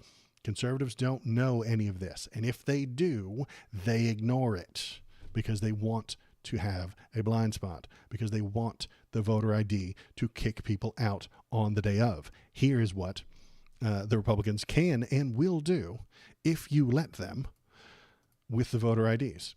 So this guy walks up. Hi, I'm Jerry Johnson. I'm here to vote. Right this way, Mr. Johnson. Come on in. And he goes to vote. Hi, my name is Sally Jenkins. I'm here to vote. Right this way, Miss Sally Jenkins. Right over here. Here you go. Hello, my name is Juan Hernandez, and I'm here to vote. Whoa, boss. We're going to need to see your ID. That's why we call it racist. This is what will happen. This guy at the voting booth doesn't need to be choosing, and he will pick and choose to keep that fucking line going. It's 5 hours long already. He's not going to check all the white people's IDs. He's only going to check the IDs of the people he thinks might not be legal voters. Then Mr. Juan Hernandez here actually pulls out his Social Security card and says, there you go. Juan Hernandez right there. And then the guy's going to be like, well, you know, I mean, I see that it's a Social Security card, but I need a photo ID. And then Juan Hernandez pulls out his hunting license with his photo on it. He's like, well, that's not quite the ID we're looking for. You have to have a driver's license. Juan Hernandez says, well, I don't drive. I have a disability, or he has something that keeps him from driving, or he just doesn't need a car. He doesn't need a driver's license. Well, you're going to have a driver's license. You're going to have to come back later. And then he will send Juan Hernandez back to the back of the line or to his house to get his approved version of voter ID. And if you don't have it, you go back to the line, the end of the line, or you go back to your house. Or if you're a 90-year-old woman and you can't get a driver's license because you're blind and old and you shouldn't be driving. I don't want her to have a driver's license. She shouldn't have one. She can't pass the test. She's mostly blind. She wouldn't be able to vote unless she's white. If she's white, then she falls under the Sally Jenkins here. See? So Sally gets to walk right by. Old ladies who are white get to walk right by. They just get to vote. But this guy gets questioned. This guy gets stopped. This guy gets the literacy test. You see, this is why the people on the left don't want voter ID. We already did registration for Juan Hernandez. He is born here. He was born here. I don't know. How old is that guy? 35? He was born here 35 years ago. His parents were born here. He has a social security number. He doesn't have a driver's license, but this guy will keep him from voting based on what? The way he looks? That's why we call it racist. That's why we suggest that voter ID is wrong, because the Republicans, who are right now suing and fighting about every single vote, how long the lines are, they're suing the people in Alabama. All the rules are being challenged by every Republican everywhere all the time, causing chaos. This would just cause more chaos, because what you'll get is an American born in America with a social security number but no driver's license who can't vote, because this guy hasn't been trained. The guy at the poll hasn't been trained to spot fake IDs. No, he hasn't. Fuck off. He's a volunteer who's not even being paid and has had minimal training. Are you going to train every single poll worker to spot fake IDs? Are you going to train them all to comprehend a fishing license or a hunting license or a student ID? No, you're not. They're going to make their best guess based on the race of the appearance of the person in front of them. That's what they're going to do. Maybe some of them aren't racist. I'm not saying that all of them would be. I'm saying that this guy, this poll worker right here, is going to have to make those determinations based on his gut feeling. And his gut feeling is that Sally's allowed to vote and John's allowed to vote, but Jose isn't. That's the gut feeling that he has. And he's going to have to go with that. And that is why we call it racist. That's why the people on the left don't want the voting ID, because it's already taken care of. Juan Hernandez here in this situation registered to vote. They double-checked his registration forms. They double-checked his address. They checked his citizenship. He is eligible. They told him he was eligible, and they told him where to go vote. And then when he shows up, he has another hoop to jump through, which is Simon Says, show me the right ID. And if he doesn't show that right ID, he doesn't get to vote, but the others might. And that is why it's nonsense. But the Republicans, they put up their blind spot. They don't need to see that. They don't want to see it. They don't want to hear any of the things that I just described to you. They don't want to hear it. They don't want to see it. They don't want it there. And when I come around here to try and explain it to them and say, hey, you guys, he's actually registered and he's fine and it's fine, they're going to move it and say that they're going to move it and yell at me and then say, I'm trying to get illegals to vote. I'm not trying to get illegals to vote. I'm trying to get Americans to vote, and they're going to move it over here. Republicans, on the whole, are disingenuous and bad faith. They just are. That's their entire modus operandi. Be dishonest, take the fall, and act hurt. Lie as much as you can, because everybody lies and it doesn't matter. Nothing matters. The only thing that matters is us winning. And I don't trust them. This is why I'm against them, and this is why you can't trust them either. What's going on, chat? Voter ID vindication is one thing, but your system, how do you validate that there's a person going to be at the poll is the correct person? It's entirely possible that you knew Juan Hernandez showed up to vote, and you pretended to be him, and you stood in line for 5 fucking hours to pretend to be Juan Hernandez, and then you voted, and then later he shows up and says, "Hi, I'm Juan Hernandez. This is second Juan Hernandez." The poll workers know what to do in that situation. They have that under control. They would say, "Hey, this is you've already voted. What's going on? I don't know what's going on here, but here's a provisional ballot. Fill it out, and we will mark this. We'll flag it as, hey, one of these is incorrect and one of them is correct." And then they would try and figure it out. In that situation, yes, it's entirely possible that Juan Hernandez doesn't get his vote counted. That's bad, and we should find the person who pretended to be him and prosecute them with the law. That always happens. That already happens. We already have this figured out. But the Republicans want to throw wrenches. They want to throw the gum in the works. They want this machinery to fail, and they want that machinery to take longer than it already does, because they do not want you to vote. Republicans do not want you to vote. They want that to be not they don't want the women to vote. They don't want the immigrants to vote. They don't want the brown people to vote. They don't want the young people to vote. They don't want anybody to vote. And if they could take it away from the straight white men and give it only to the legislature and the landowning white men, they would.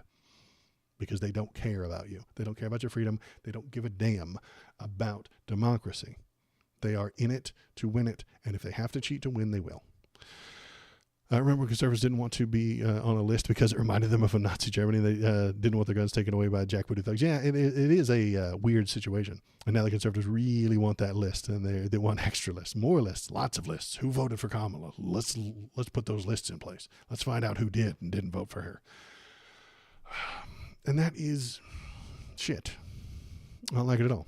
I feel like you're oversimplifying the issue, but I think providing some kind of identification, even if it is a bill with their name on it. Okay. Shinsindo. Why would that not work? Because that guy who works at the guy at the front desk is a volunteer who has not been trained. Don't let that guy at the front make those decisions. He accepts everybody and flags the ones that are dangerous, or the ones that are odd, or the ones that might not be correct. That's all they should do. And then the experts come in later to identify it. And the experts will find that you weren't who you said you were. The experts will find that somebody else changed it, or the registration has already been figured out. We already have these people registered. We know who is allowed and who isn't. And they're not allowed to walk up to the front desk and be like, "Hi, I'm John Smith. Can I vote?" And they're like, "Well, I don't have any John Smiths on my list. Hang on, let me check my list. I got my list right here. And there's no John Smiths on there." "Oh, did I say John Smith? I meant Jim Neighbors." "Well, I don't have a Jim Neighbors on here either. What's going on?" "Oh, did I say Jim Neighbors? I meant Gary Oldsman." And then he'll be like, "Hey, Gary Oldsman is on the list. Come on in, sir." That's not how it functions. These people know what they're doing to an extent because they've been trained on how to do the basic shit. The basic shit is all I want them to do. Determining whether or not somebody has a bill with their name on it. I can print out any fucking thing, but then you leave it up to the poll worker biases. Well, the poll workers don't have a bias. The poll workers let everybody in. The poll workers say, "Here's your name, go. What's your name? Okay, you're on the list, go. What's your name? Okay, you're on the list, go. Okay, what's your name? You're not on the list." Some states have provisional ballots at that point. Same-day registration is a thing that sometimes exists. Republicans hate that shit, too. They don't want none of that shit. None of the same-day fucking registration. That's a fucking scam. They're lying. It's fine. Anything that's that goes to the anything that comes up with the poll worker's bias gets flagged, and the experts check it. There are actual election experts. The people that work in the state government know who is allowed, who isn't allowed, and it's called ballot curing, where they check for mistakes. Anything that has a mistake or a cross out or something scribbled on there or the write-ins, they have experts to deal with this. The experts aren't the people. The experts on elections are not this fucking guy sitting at the front desk. This guy is not an election expert. He's not. He is a volunteer who has not had any training to determine what is and isn't an ID or a fake ID or an acceptable way to prove who you are, which is why they don't let him do it, which is why he shouldn't be doing it. He is just checking names and pointing people in the right direction. He shouldn't be in charge of determining who is and isn't allowed to vote. If he has an issue, he's been trained to raise a flag or put it in the provisional stack. The provisional stack is then checked with the databases and the experts to determine its validity. And if it is invalid, they will take it out. If it's valid, then they will pass it on and let the votes count. And Republicans want this guy to be in charge of the entire fucking election security, honestly. And they want that because they want to dig up the system. They want to slow it down. They want that guy right there giving the tests, giving the literacy tests, giving the ID tests, making the people jump through the hoops that he wants to jump through the hoops. And then they will hire, then the Republicans will tell you that it's important to be one of those people. And then you'll get a fucking MAGA chud who's wearing a red fucking hat right there at that desk, challenging the ID of every brown-skinned person that comes up to him. Every one of them. White guys get to go past. Brown people get challenged. And that slows the process down. That means more people will get out of line. It's not a good way to operate. For the 20 years of voting, I've never done it in person. Yeah, and well, that's because you're a Washington resident like me now. I'm a Washington resident. They just send it to my house. I fill it in. It's over. It's great. It's done. But that means more people vote, KBP. And that is not what the Republicans want. They do not want people voting. Flag odd instances. Yeah, that's all they do. Only accept registered voters against their registration list. Yeah, check the odd ones after voting, but counting seems fine to me. Yeah, exactly. So that's when the experts take over. You flag it and you put it in the provisional pile, or you say, okay, you registered today. Can you register today? If you're in a state that you're allowed to register, they will register you, and they'll put it in the provisional pile, and the experts will determine whether or not you're allowed to register. Extra steps just leads to suppression. Exactly. The Republicans are on X right now. They're on Twitter screaming bloody murder about voter suppression while doing voter suppression.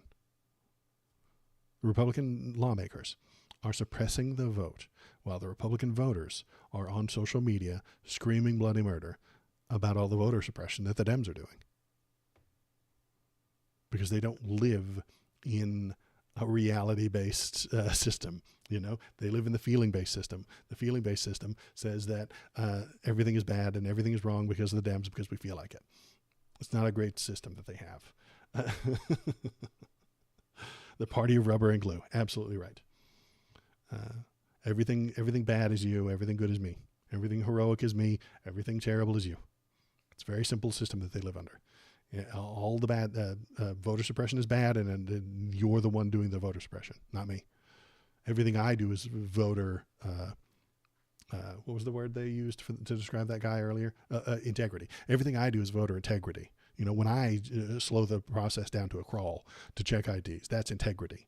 When you get everybody through quickly and then count and then determine who is eligible afterward, that's a scam. You see, that's suppression and fear mongering. Rubber and glue. So let's see. So that's my cartoon. Was it a good cartoon? Was it bad? Was it terrible? Was it awful? How was it? I think it was great. I'm probably going to call it off there unless you enjoy the visual aid. Yeah, the visual aid was really good. No, let's play a round of what's it called? Halls of Torment. That's what we'll do. We'll play Halls of Torment for a minute. Could use some more anime titties. That's true, Shinzento. But should I have used Animu girls instead of just stock photos of human beings? It's an idea. But listen, I would have to find a brown person, and those rarely exist in anime. So, and when they do, they're horribly racist usually. I would have Gyoko from Gurren Lagann sitting behind the desk, letting all the DBZ characters through. But then Mr. Popo comes up and she's like, "Whoa, gonna need to see your ID." then I'd be called racist. I'd get in trouble. It'd be a whole thing. I don't need to be canceled today, okay? But the election's about to be here. I don't need to be canceled 2 or 3 days before the election, you know? Don't put that voodoo on me, Shinsinto. I'm on to you. All right, we're going to go here. We're going to...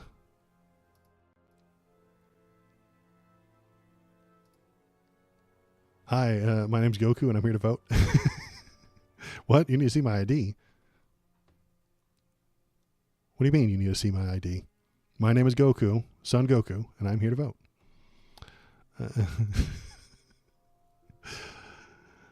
All right, what do we got? We got webcam screen, and then we turn off the window capture, and we turn on the game capture. There we go. This is Halls of Torment. You have black hair on your driver's license. Shit. That's a good joke. Hi, my name is Son Goku. I'm here to vote. What? No, I don't have ID. What do you mean? Yeah, here's my driver's license.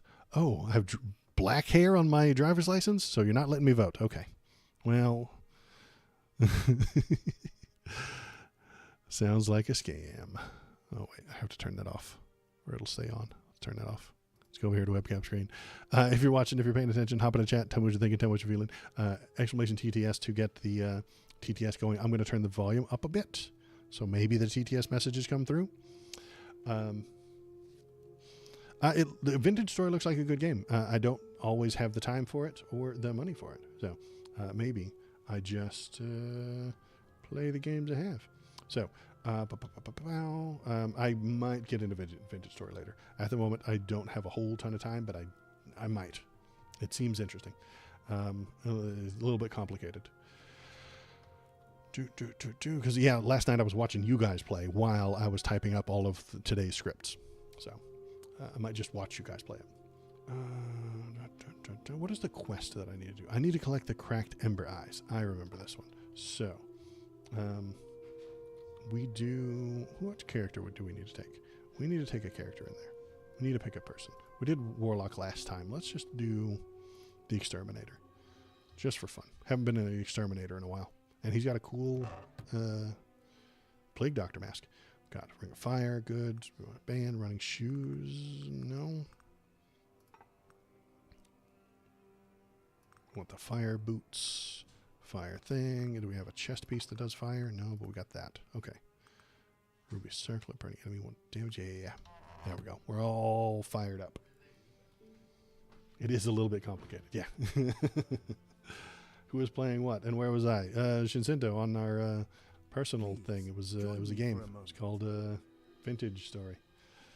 Wait, is that what it's called? Yeah, Vintage Story. It's a new Minecraft, but more complicated. So, what the hell? Who am I playing? I'm playing as the Exterminator. We're going to give him, 6 bonuses. Max health, sure. Damage. Effect damage. I don't care. There we go. He's ready. I don't know how to power up these items yet. How do I power it up? It's locked, and I can click on it and look at it, but I don't know how to boop it up a level. How do I increase it? Do I have to bring another one? Crimson or pink? Do I have to boost or growth? I don't know how to do this.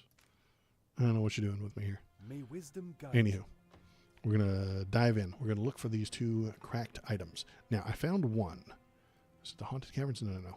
It's in the Ember Grounds. So we're going to go to the Ember Grounds, and we're going to look for skeletons pointing the way. And last time I got really lost. So what I'm going to do is not use the well this time, so I can make my way back to it. We are maxing out our fire. All day, non-stop, 100% fire. Okay. There's the well. There's the items. So let's go get our items, and then we'll come back to the well. Quick in, sure. Vitality, range, yeah. The Exterminator needs range.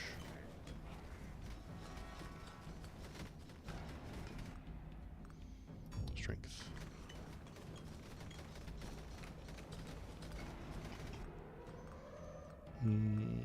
Vitality, sure.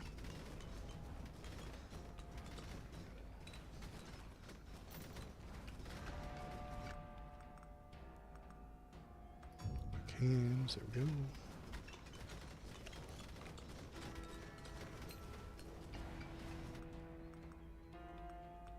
Let's see, Hellfire, 10% burn chance, 10 to burn damage, or 20 damage with the main weapon at 10% force. Let's do burn damage. So those stat bonuses can really rack up.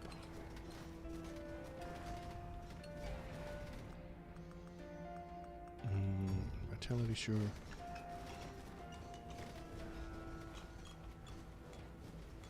So we're going to grab the 2 skills, then we're going to grab the finger, and then we're going to look for skeletons telling me where to go. Health and defense, or area. Bigger fire.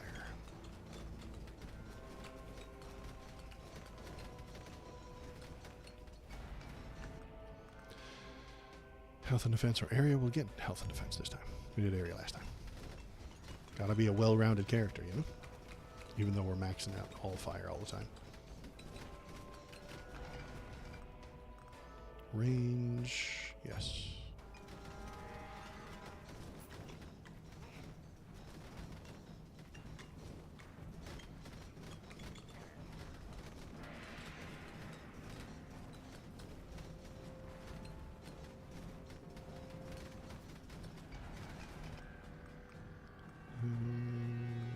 Damage and force. Yeah, I wanted that one. Yeah.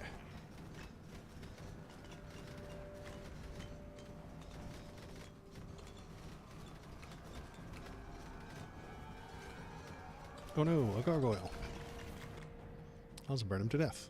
How about that? Swift feet, yes. Meteor, level up.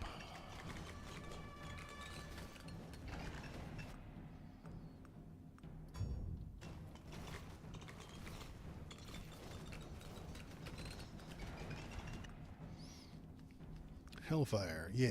Or weapon proficiency. Damage and force, yeah. Attack speed. Stream or concentration. But those are both good. Now, I can do something here, can't I? Select a trait. The trait will stay in the selection pool until you take it. You can still choose another trait afterwards. Okay, we're going to pick that one. Then we're going to take this one. And next level up, we're going to take that other one again. Ha ha ha ha. Maximizing. There it is. Oh, but I want multi-strike. I'm going to take multi-strike. And it'll still be there until I take it, so that's good. Did I kill the gargoyle? No, there he is. Die, gargoyle. Wow, he's just not taking any damage. We're going to take it here. There we go. Let's get another skill, though. It's not stopping me from taking it, you know? Transfixion is really good, but it's not fire. I'm going to take Transfixion. It really is good. Conflagration. Sure.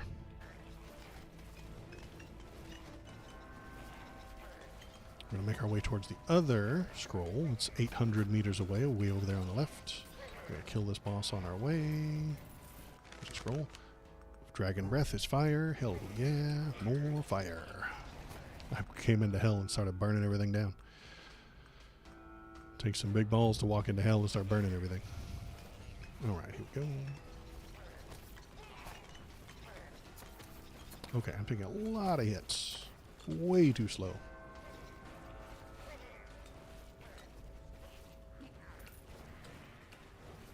Alright, Ted Gargoyle. Thank you. Dragon's Breath.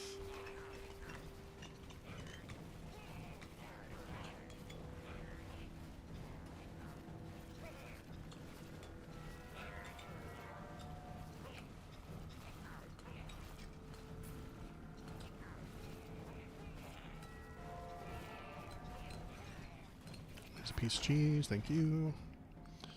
Fire Affinity, that's the one I wanted.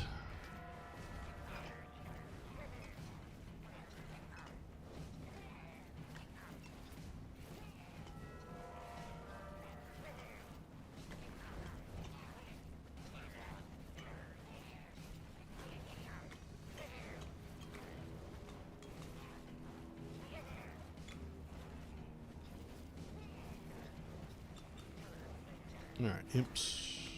Easy to deal with now. I don't have that boss bugging me.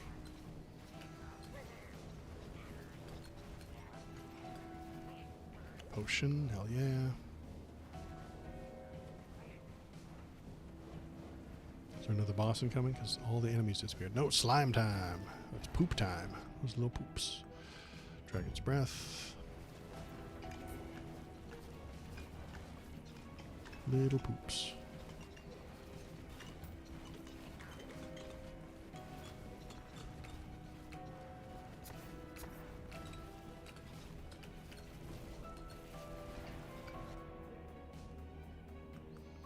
Heat, regeneration, and movement speed. I do like that.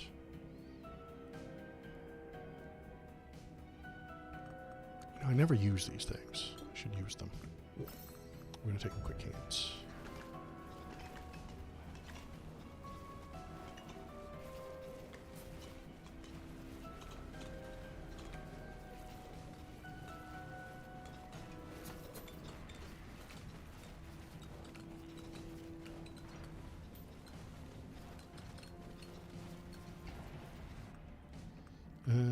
Steeled health and defense area, blast. I'll take that one, meteor strike. So I can digivolve it. Yeah, I gotta digivolve my weapons. Yeah.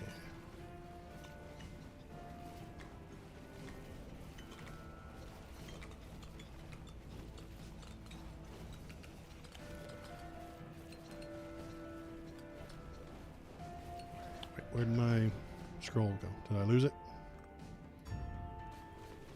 I lost it. Where'd it go? Oh, there it is.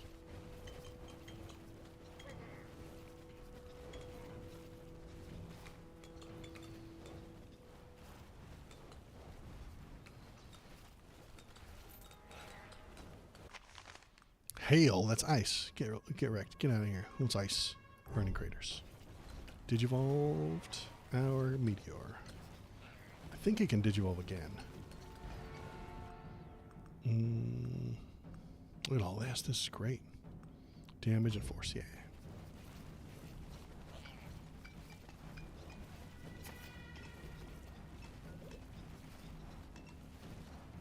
Alright, we're going to go grab that hand, and then we're going to start looking for guidepost skeletons. So that I can get two items that are somewhere on this map, but it won't tell you where. And then that'll finish off my next quest, and it might open up a new level or a new character, if we're lucky. And we're not going to use the well, because I did that last time I got lost. Because I used the well, it ceased to be on my map. So I got lost and could never find my way back to it. Because every place looks the same, this stupid game.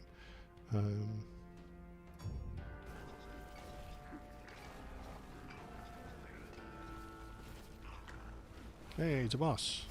I'm going to melt him. And yep, he's melted. What do we got? We got a bottle, hallucinogenic elixir. Cupbearer, increased amount of available hallucinogenic. That's a rough word. I'm not going to try anymore. What do we got? We got Ring of Frost. Gross. Elemental Resonator. On hit when main weapon burns Spark or Frost, gain a 2% chance of applying their own stack again. I already have that one. So 2% increase in double stacking. Okay.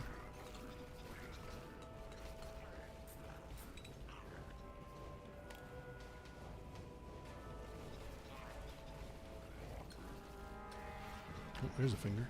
Let's do that one. Transfixion, yes please. Get up a bunch of levels. Transfixion.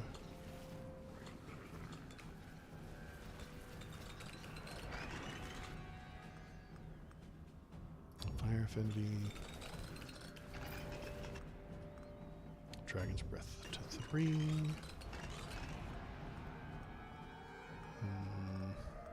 That one.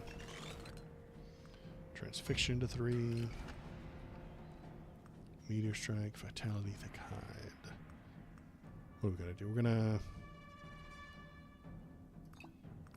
get rid of thick hide. Get out of here. Nobody likes you. Dragon's breath 4, meteor strike 4, and vitality 3. Let's do vitality 3. Area.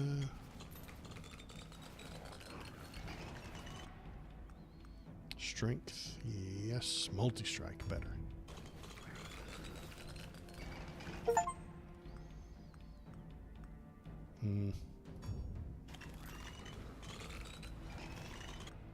Look, there's one. Holy crap. Nobody saw that coming. I just kind of bumped into one. Well, that's one of the two random things that I need. I guess if it's random, you can randomly bump into it. So I got one Ember Eye. Let me get the other.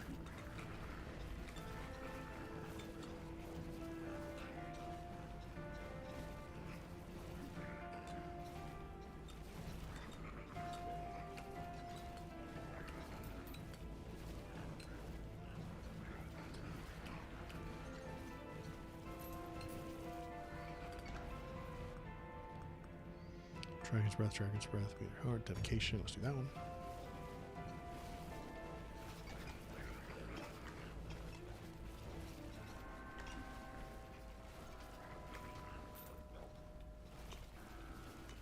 Actually, let's save that other finger, because we just got one. Alright, we're headed back down to the well. We're not going to use it. We're just going to use it. We're going to keep it on the map so we can find our place.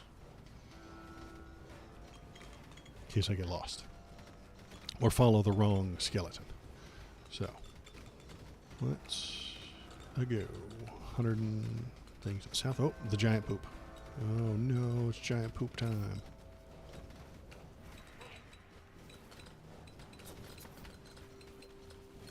He turned into lots of medium poops and lots of little poops. Now he's dead. Range, yes please. He leaves a bunch of lava on the ground, so we can't go over there and collect the scroll right away. Alright, there we go. Projectiles behind you, yes. That's a good one, because now I get double pow. Goes that behind me too. Chow. Okay, where's the well? There's the well. Okay, so there's a skeleton guidepost, and it's telling me to go that way. I figured this out last time, but too late. So the skeleton guidepost says go right, so we're going to go right until we see another skeleton guidepost. There it is. Skeleton guidepost is going to tell me this way.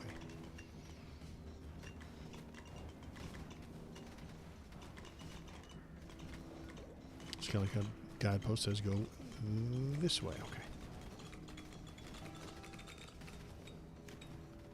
This one says go this way. Okay. Then this way. Is this leading me back to the one I already got? Maybe. I have slightly lost track of where I am. Feet. Yes, I need feet.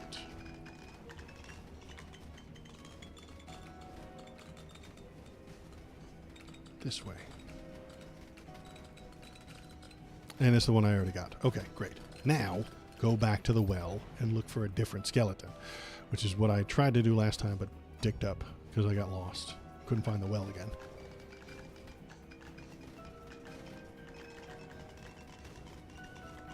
There's probably, hopefully, maybe a different skeleton pointing me in a different direction. So, let's look around. One that's not pointing towards the well. Sure don't see one. Not yet, anyway. That's the same one. Already done you.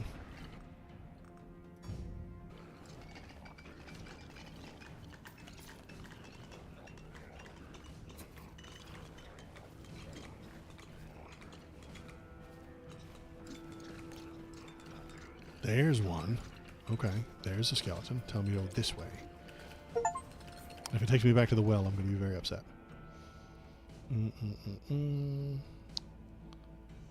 Yeah. Hey, look, a book. Gouged from its lithic corpus, the Ember Eye was passed through many burning hands. Now, it's resting on an obsidian slab gazing at the crumbled body it once inhabited. To release its power against the Lord of Regret, one must bring it back and subdue it in battle. Bring it back and subdue it in battle. What the hell does that mean? This one is sending me up here. That's the direction of the well. Send me back to the well. I'll be very upset. Shit.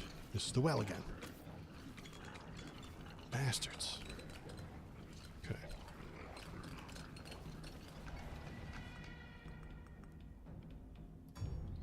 Now, there's two eyes. I'm looking right at this. The UI is telling me there's two of them. Where's the other one?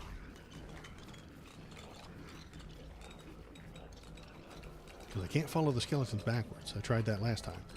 Yes, this one's telling me to go to the right, but how did you get to this skeleton? You could have come from any direction. Alright, we're just going to pick a direction from the skeleton here and go that direction. We already know all that's kind of a mess, so we're going to go this way. If that doesn't work, we're going to go back, and then we're going to go south.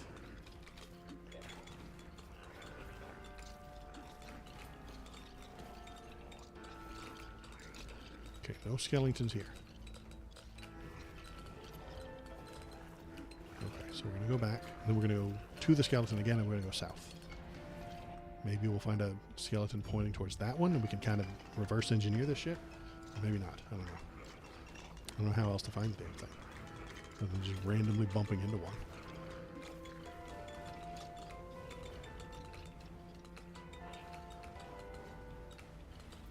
Okay, we're going south from the skeleton. See what we got. Medium poops. And fireworms. I hate those fucking fireworms, man. They shoot at me from off the screen. Damage, yeah.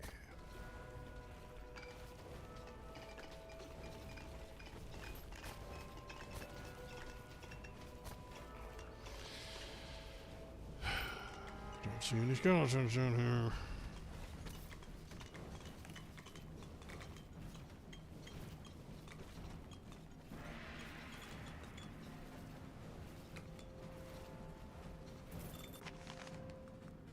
Stream of fire. Set of enemy slow moving waves of fire. Dragon's breath now. Quick concentrated stream of fire. I actually don't like that one that much. I'm gonna reroll. Heat blast. Dragon's breath knocks enemies back and increases direct damage by 100%. Counts as a physical attack. Sure. It kind of looks cool, like a lightsaber, and you're swinging it around, but it goes so damn slow that it's not actually a great attack. It doesn't spin. It doesn't do a 360 no scope as fast as the other weapons do. So it really slowly rolls around. It isn't all that great.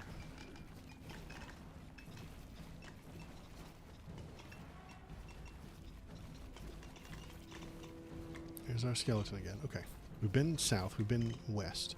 We know east, and northeast is the where we were headed anyway. So we're going to go southwest, perhaps.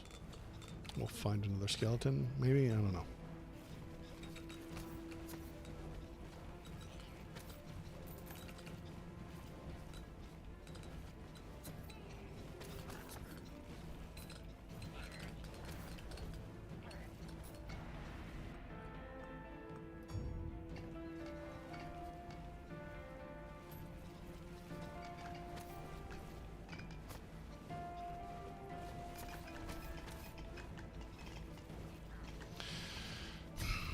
Not seeing any skeletons down here. What do you want from me, game? How do I get this second eyeball?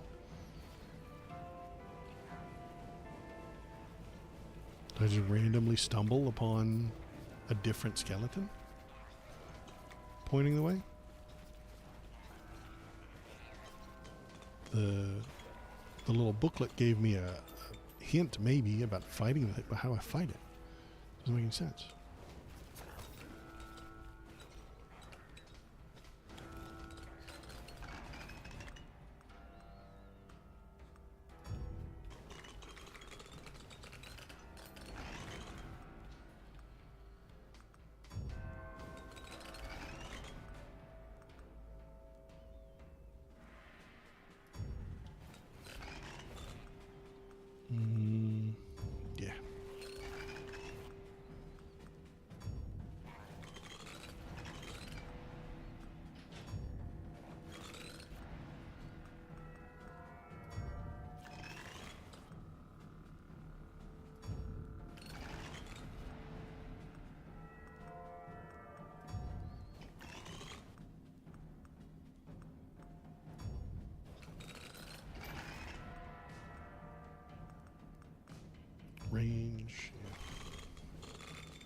Okay. Where is this eyeball thingy?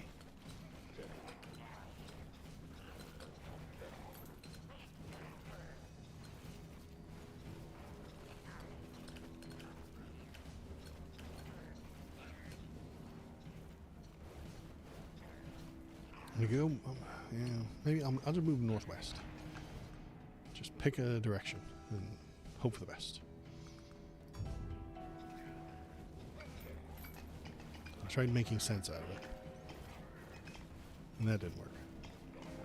And if sense doesn't work, randomness. Move on to random. Yeah, that makes sense. Except it doesn't, right?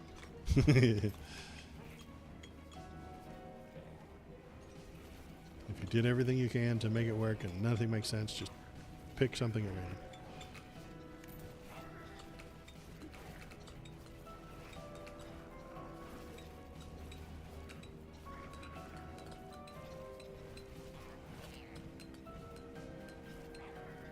Okay. Sure don't see anything up here.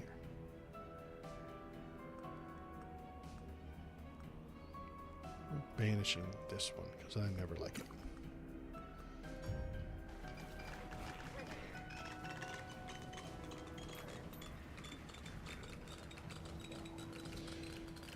Alright, northwest didn't pan out. Let's just head east a little bit and then we'll head back to the well and try again.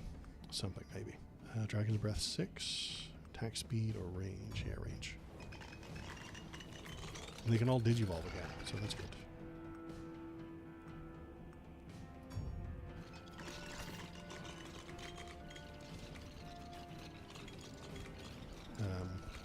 You guys even see it? No, you can't see it. But there's little chevrons on the right side for my spells, and they can all digivolve a second time. The Wrecking Ball can't digivolve a second time, which is strange. Guiding Star while attacking, 30% attack speed, minus 20 movement speed. While moving, minus 20 attack speed. Ugh, yuck. War Horns or the Rat Ring. We'll take the War Horns. Not that I'm ever going to use them, but there they are.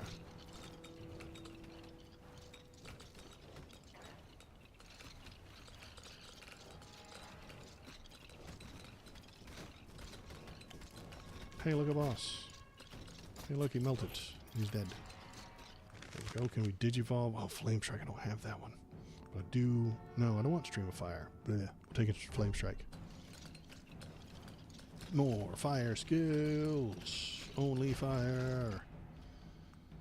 There is only one power. And it is fire.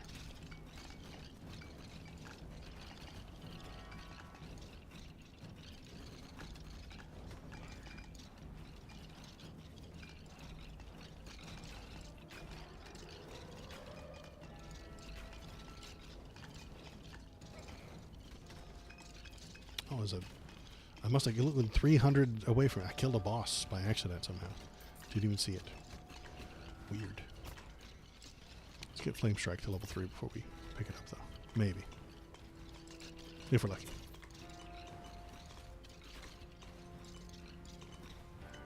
Bite. Eat that cheese. Eat that cheese, baby.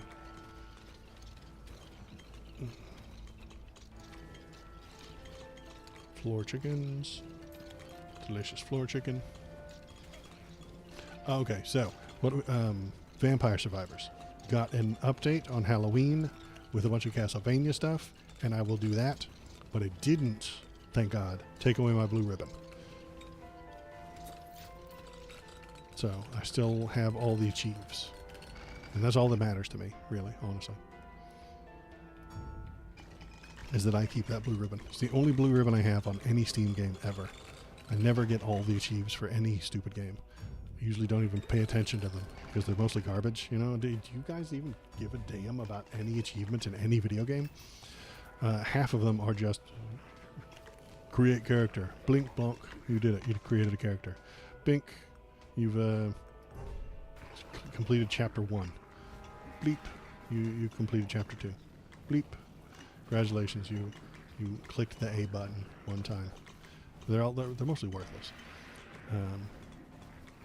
But I accidentally stumbled into it for Vampire Survivors. I was just playing it normally, and I accidentally, I got unlocked everything, and that left me with the achievements all completed, and it gave me the little blue ribbon. And I freaked out because I didn't know that the blue ribbon even existed. And so that made me like, oh my God, has this always been here? If you get all of the achievements, you get a little blue ribbon. No one ever told me about that. And it just made me feel good. And then, every time they put out a patch and take my ribbon away, I have to get it back.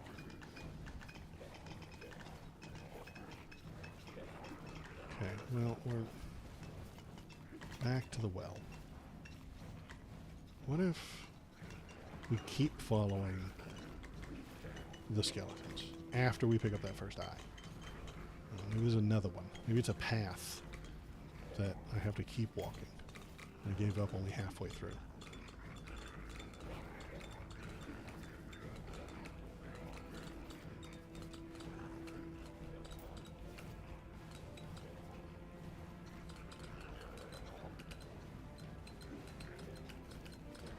Only got 10 minutes to find it.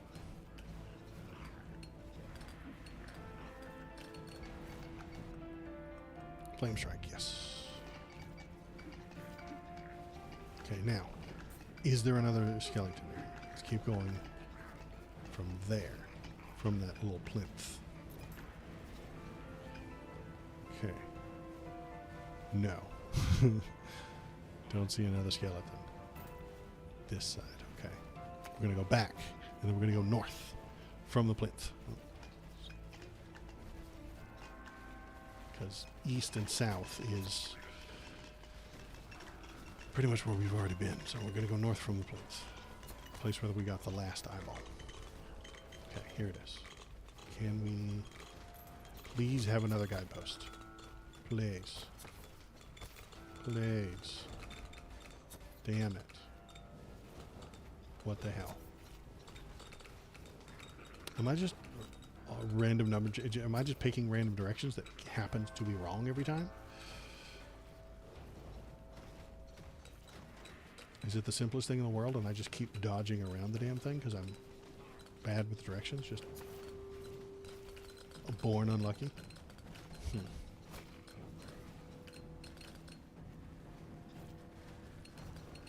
no.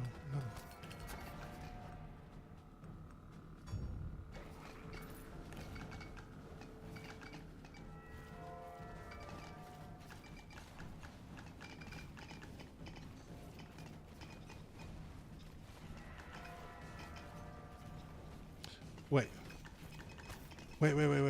Son of a bitch. Damnation. Look at the thing. Look at it. Up on the top left. Look at that the eyeball. It's got a little direction shine. I thought that was just shiny. Has it always been there? I'm going to look through the fucking VOD. I'm going to go backward and see if that light was there to begin with.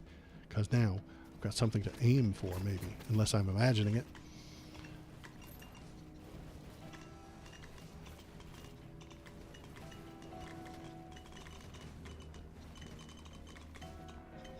So let me go this way. It wants to be with its friend. Eyes come in pairs. Wait. Where'd it go? Oh, okay. It's gone. And this guy popped. All right, if you say so. Well, he's dead because he's a wiener. And now I got the cracked eye. Okay.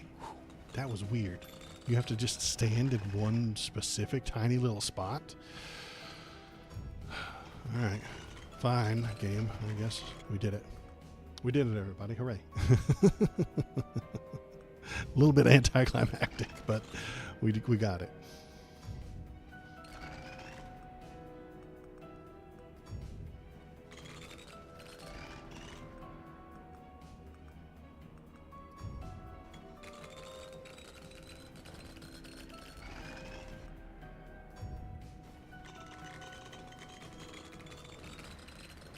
And we got a little scroll down here. Maybe we'll find out if Flame Strike can be digivolved twice.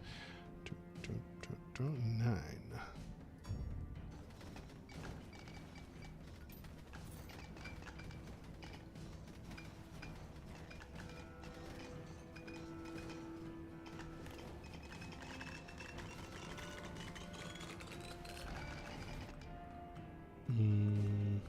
Feet, yes.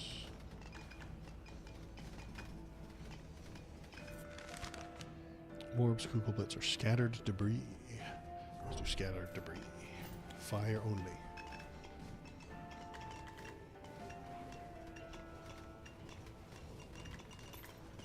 Okay, what do we got? 7 minutes left. Okay, 7 minutes, we get the big boss, we kill it, we find out if we unlocked anything. Maybe it's just the next quest, or maybe it's a new level or a new character. Fun times. Hey, I killed the gold slime without even noticing it.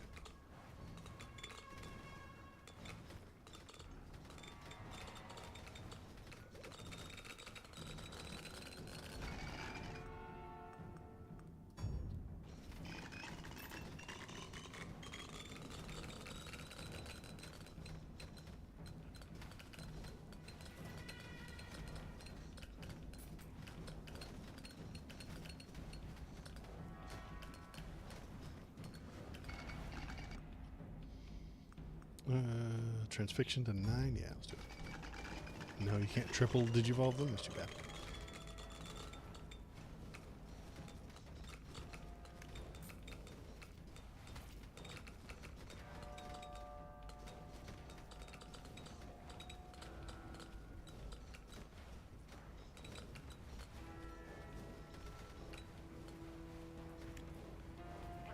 Six minutes, we got another boss coming. Where are you at? Come get me. Medium poops.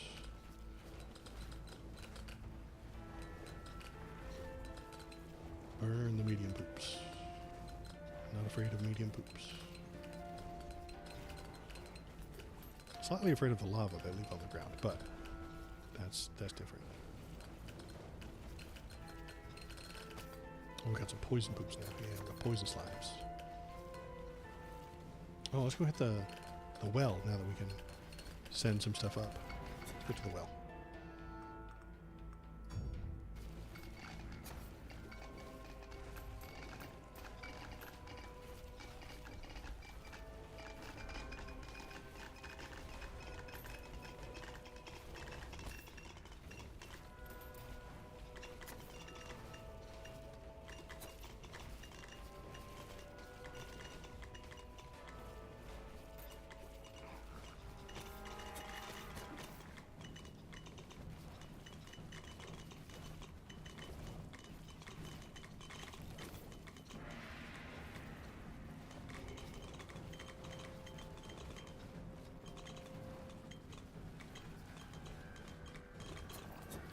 Stepping in all the fire. Stop standing in the fires. Oh, damn it. Slime time is rough.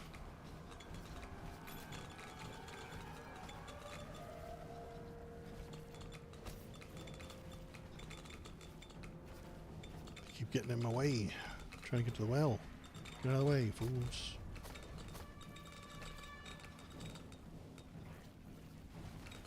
Only got 4 minutes to get to that well.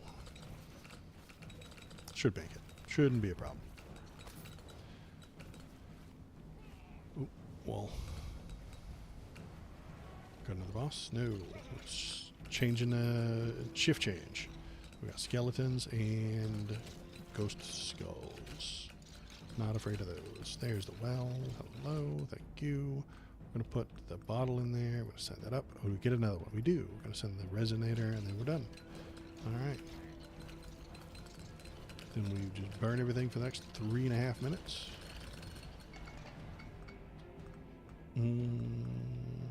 Meter strike, sure.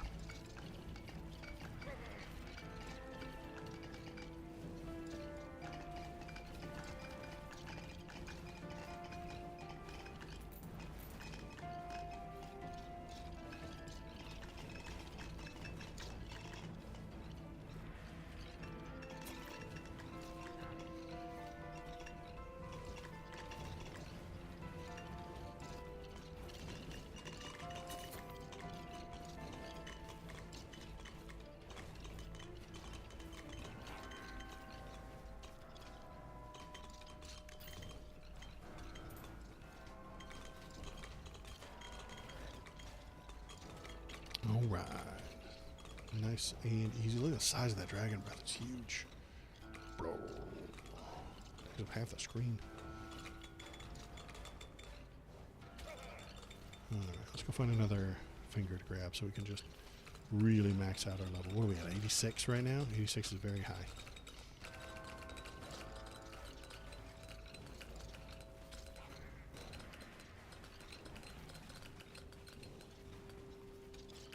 We can get higher.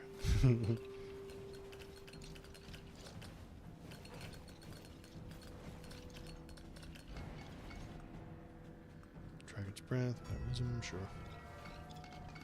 Fingers, levels.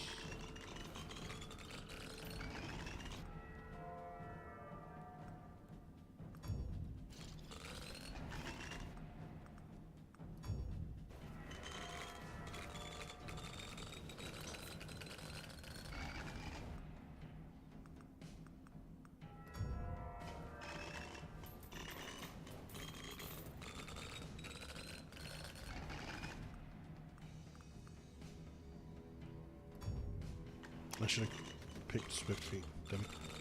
Well, it's not like that boss is going to survive for very long. A minute and a half till the big boss shows up. We're just rubbing it in his face at this point. There's a treasure box up there that I didn't open? What the hell? Man, I can just kill bosses without even looking at them. I don't even know they're there.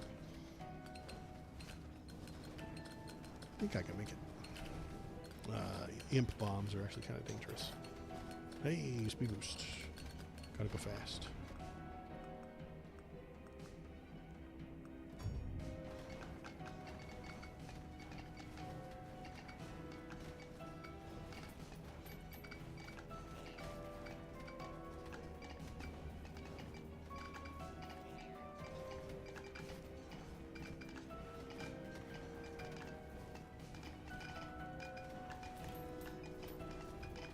Yeah, whole treasure box just sitting here. Thunder Crown. Thorn Fists or Bog Boots. Thunder Crown, but I can't send it back up. I'd rather have the Thunder Crown. Wish I had saved my, well. I didn't realize I was going to get a Thunder Crown. 45 seconds till we get the big boss. And if we're... any more fingers that I can grab real quick? This one right down here.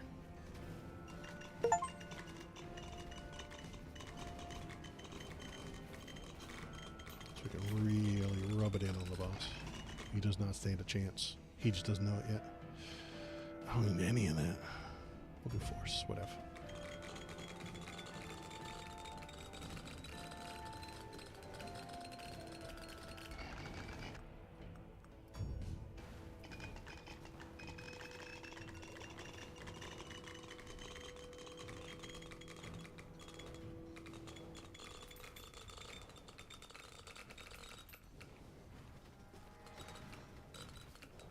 And boss time. Here we go. There he is. Oh no. He's going to get me. So worried. What do we got force here.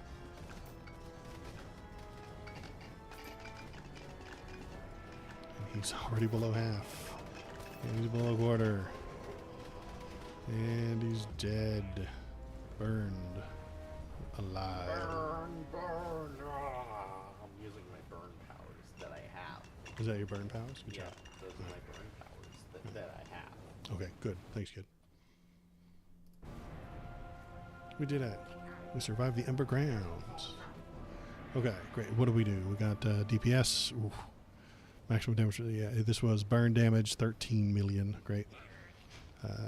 Flamecaster did 4 million, but the burn damage, that effect that it causes. 2 million from the thing, 1 there, 4 million from that, 5 million from transfixion, half and half. Okay. All right. So, what is the next quest? Not that I'm going to do it today, but let's just find out what it is. Reach Agony 3 in the Haunted Caverns. Oh, I don't like Agony. Okay. What that means is you go into the Haunted Caverns, put it on hard mode, and as you do better and better and better, the agony raises itself. And if you fail, the agony goes down. If you start taking too many hits, if you take too much damage, if you die and have to get resurrected, the agony drops down and down and down. So you have to take the swordsman into the haunted caverns and be real good on hard mode. So that's what we will do next time, but not today, because I am done with today. I am hungry, and I have to go eat some lunch. Where's the button? There's the button. Thanks for being here, KBP. I appreciate everyone who's here. Thank you very much. Thanks for coming. Thanks for being here. I will be back on Tuesday, Super Tuesday, where everybody gets to vote. I'll start at about 5 p.m. So I'm going to start early on that day. I should have a 6-pack of beer, and I will drink the beer and watch the show, and we will feel it all together. Please join me on Tuesdays for the biggest. It's the Super Bowl for politics streamers, and that's what I want to be, is a politics streamer. So go on over to the Discord if you want to leave links to talk about, or videos or anything like that, or things that we should watch together. Hop on over there. If you want to look at pics of Bobo, you can do that on that Discord as well. If you want to follow me on YouTube, you can do that right here. Here's the YouTube link. You go there and you can watch all the old videos. You can watch the best of the stream. If you're too busy for a stream, I dig it. You can't sit still for 2 hours. I turn the best bits into individual videos on YouTube. So I cut out all the uhs and the ums and the awkward pauses, and I turn that into YouTube videos so that people will see me. YouTube is the way to get found. And I've got 211, I think, subs, which is super exciting. You could be to number 212 if you go there. So hop on over there, click that button. YouTube is a violent place, so you have to smash the subscribe button, assault the bell, break the thumb on the thumbs up button, and then stab someone in the comments section, because YouTube algorithm prioritizes anger and hatred. So you should do that. And that is it for me today. I appreciate everybody who's here. Thank you very much. And I will be back on Tuesday. Very excited.